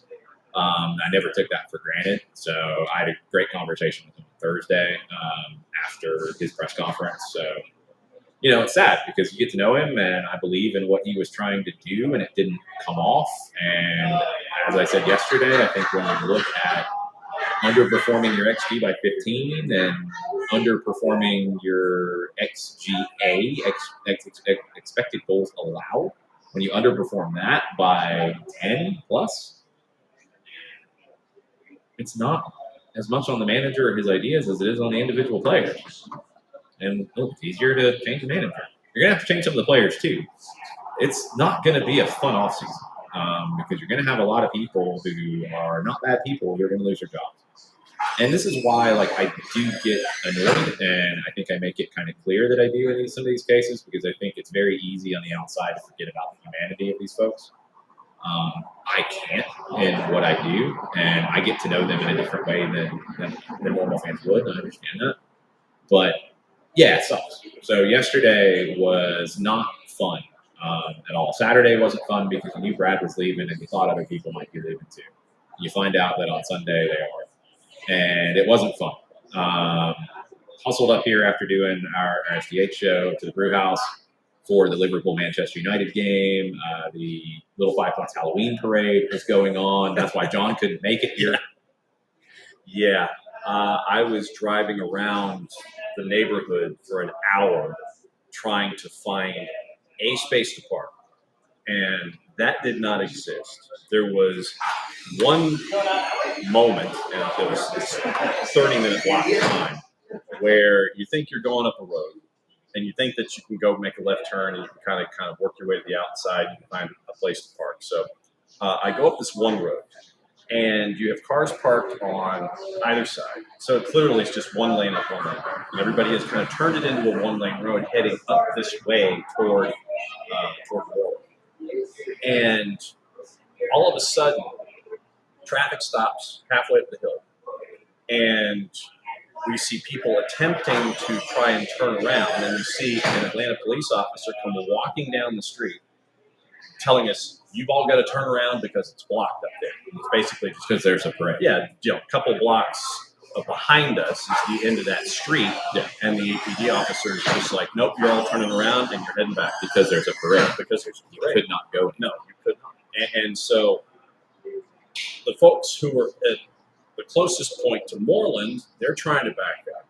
And we're trying to tell everybody else behind us that they've got to back up so we can all get off this road and so we can all get out and we can go and find parking spaces. And legitimately, it took people to understand 20 minutes. You have to back up. You cannot proceed any further. This is not going to work.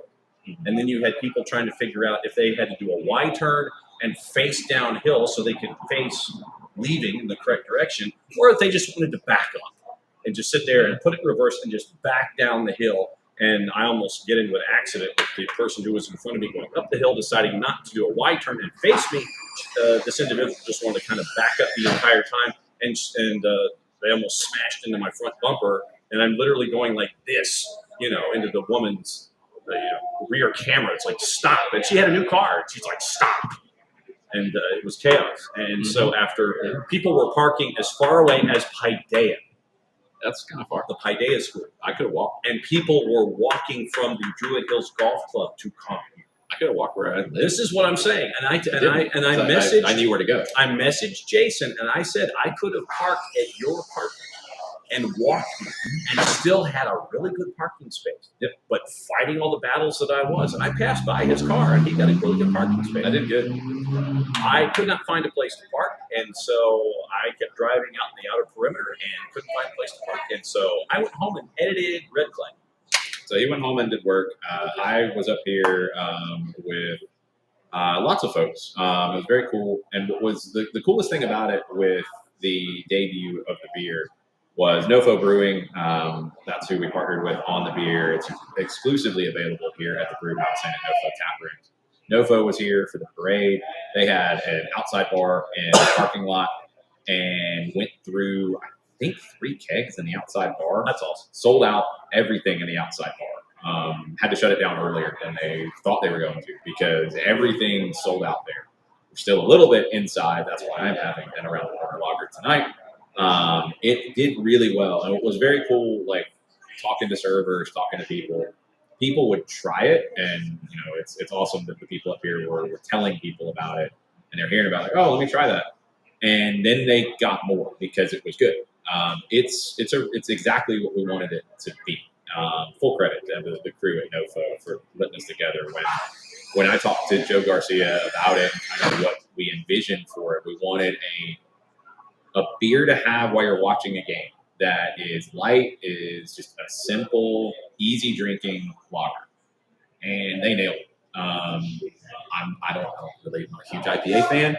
I don't like a lot of the other different beers. I'm pretty simple when it comes to this with a lager, and it is the best of the local lagers that I've had.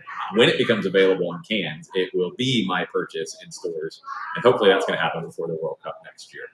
Lots of cool collaborations that I think are going to spin out of this with everything going on with Nofo Brewing, with the Brewhouse Cafe, with the SDH Network. Really cool stuff. So it's amazing that we have a beer and it's really, really good, and I enjoy it. And I'm going to enjoy finishing my pint before we leave here tonight, which we're about to start packing up. Correct. So any final questions, throw them into the chat. As I mentioned, when it comes to Atlanta United, I think it's going to be a busy week. There will be a press conference at some point this week. It's not been officially announced yet to talk about the decision to move on from Ronnie Dyla. You're going to have to start making decisions on players and who comes back. There's not as many guys that are in option years as you think, and they're not really at the top end of the roster. So it's going to be a very interesting offseason in trying to make this roster better and being more competitive than finishing where they did, which was not good enough. No. On the morning show, we start our previews. We look back at decision day a little bit. Casey White's going to join us at 9:15. And we have our friend Mike Ramajo from West TV in Orlando. He's going to join us, and we'll run that interview to get our Orlando preview side. Max Anderson, radio play-by-play voice for Chicago Fire, is going to join us live at 10 o'clock. And that'll get our day started. Then later on in the week, we'll be catching up with Jacob Crumley, and we'll find out about the experience of winning the Copa America for the USCPNT. Yeah, so, that's awesome. And so we're going to catch up with Jacob, and that'll be running on the network, and they'll probably run it on Thursday as well. To just keep your notifications out for that. We're also trying to track down Stuart Sharp, the coach, and he. In our conversations, he reminded me that his assistant coach for the trip down for the Copa was Kevin Kratz. Oh, yeah, that's right. So Kevin Kratz was the assistant for Stuart Sharp as they won the Copa. So we'll catch up there with that. We're also chasing after some of the other folks and the other matchups. We'll keep you posted on all of that as we go. Looks like our friend Will Kalajic is going to be joining us on Friday morning to get the rundown of everything in Charlotte and efforting folks in a lot of our other markets. And it won't be as chaotic this Friday as it was last Friday, but we'll find out what the voices of Major League Soccer have to say heading into the playoff weekends. So morning show tomorrow. Restream got caught up in the AWS outages today, and luckily it's back working now. That's why we're here with you. David, you will get a NoFo discount starting very soon, and it'll be at their tap rooms. And we are working on a Fanaticos membership discount here at the Brewhouse Cafe down the line as well. We're working on those things to get them into the chant app for you. If you're not part of the Fanaticos, go to our website, link to the Fanaticos sign-up page. It's our membership. You get discounts at different places. Hopefully that's been working out well for everybody. That's going to continue to grow, especially next year. A lot of people are starting to get very interested in what we're doing on the SDH network. It's going to be a busy rest of the year, even with Atlanta United out. We've got on our broadcast side of stuff, I've got Georgia State games the rest of the way. Maddie's got Georgia Gwinnett. Our Oglethorpe home season has ended, but both of the men's and the women's teams are going to the SAA conference tournament. We'll catch up with both of them before they get to that. They've got a big in-state rivalry game with Barry coming up at the end of the regular season. Emory is really flying right now. The women have been ranked number 1. Their men have been ranked in the top 5 all season long. We're going to catch up with Corey Greiner and Sue Patberg to talk to them. Georgia Southern's men are ranked in the top 25. They're hosting Kentucky, a top 25 matchup here coming up later this week. Mercer, both their men and their women should make the SoCon conference tournaments. We'll be talking to them as we get closer to that. So lots going on the college side. UPSL with Georgia Impact, with other teams that we follow. We've got some academy broadcasts coming up with Atlanta United over the next 2 weekends. I think we're going to have the U16s and the U18s for both. We're trying to get one of the younger teams as well, so you can get to know the next generation of talent coming through. So stay tuned to that. Those will be in the mornings on the next 2 Saturdays. And in December 5th, it's the World Cup draw. And we're going to have a big event here at the Brew House. We're going to be doing some things in conjunction with Atlanta United as they're covering the draw from their perspective with players like Miguel Almiron, potentially Steve Gregerson. They're in, but they're not in. They're guaranteed the playoff.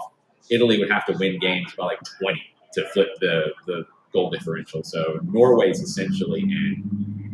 Poland is not quite in. They'll probably be going to the playoff. They could jump the Netherlands, but more than likely they're going to be going to the playoff. So we'll be working with Atlanta United on coverage of the World Cup draw on Friday, December 5th. And it really gets crazy after that, because that's when you start to have things locked in. You start to see who could be coming to Atlanta and what this is all going to look like. Just buckle up. It's going to be a busy Atlanta United off season. It's going to be a busy fall and winter. We'll be here on Monday nights. We'll be here many other times as well. We're doing a lot of stuff with NoFo up in their coming and their Gainesville locations. We might even go up to Cleveland. Who knows? They have a third location up there that I've not seen yet. I've seen the pictures and it's amazing. It's beautiful. So lots of partnerships, lots of stuff coming up. Yeah, David, the GSU men, and that was a huge win for them over the weekend as well. They beat number 3 West Virginia. So They're mortal in Morgantown. yeah. Gardner Webb beat them up there. Yeah, I think that's their only 2 losses, if I'm not mistaken. So they can get got, but Georgia State got them over the weekend. I hated to miss that one. I'll have Georgia State's men and women on Friday and Sunday for calls on ESPN Plus coming up here later this week. That'll do it for us.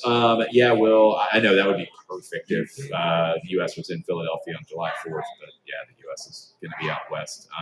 There's no telling. It's kind of weird with the third-place teams potentially moving through, so things could get weird. I don't think the U.S. will end up in Philly. Maybe it's meant to be. Curious to see who we're going to get when we start getting those knockout games. I want to see who we get for the group stage. All kinds of stuff. We'll be covering all of it as we go. But hopefully, everybody is doing well. We will be back here on next Monday night. John will be in the AM side of things tomorrow, barring any other outages. I'll have Atlanta soccer tonight, tomorrow evening. I think that's about it for like weird stuff this week until Saturday, where we have Atlanta United Academy. And opening kickoff tomorrow, we will play the clip from MLS Countdown, where they were catching up with Brad. So thanks to our friends at Major League Soccer. Yeah, we're going to play that soundbite too. Awesome. We all have a good rest of the night. Good luck on your picks of the week. I need all the good luck I can get on my picks of the week. Fingers crossed I don't finish last this time around. I just want to finish positive. That's all, please. Y'all have a good night.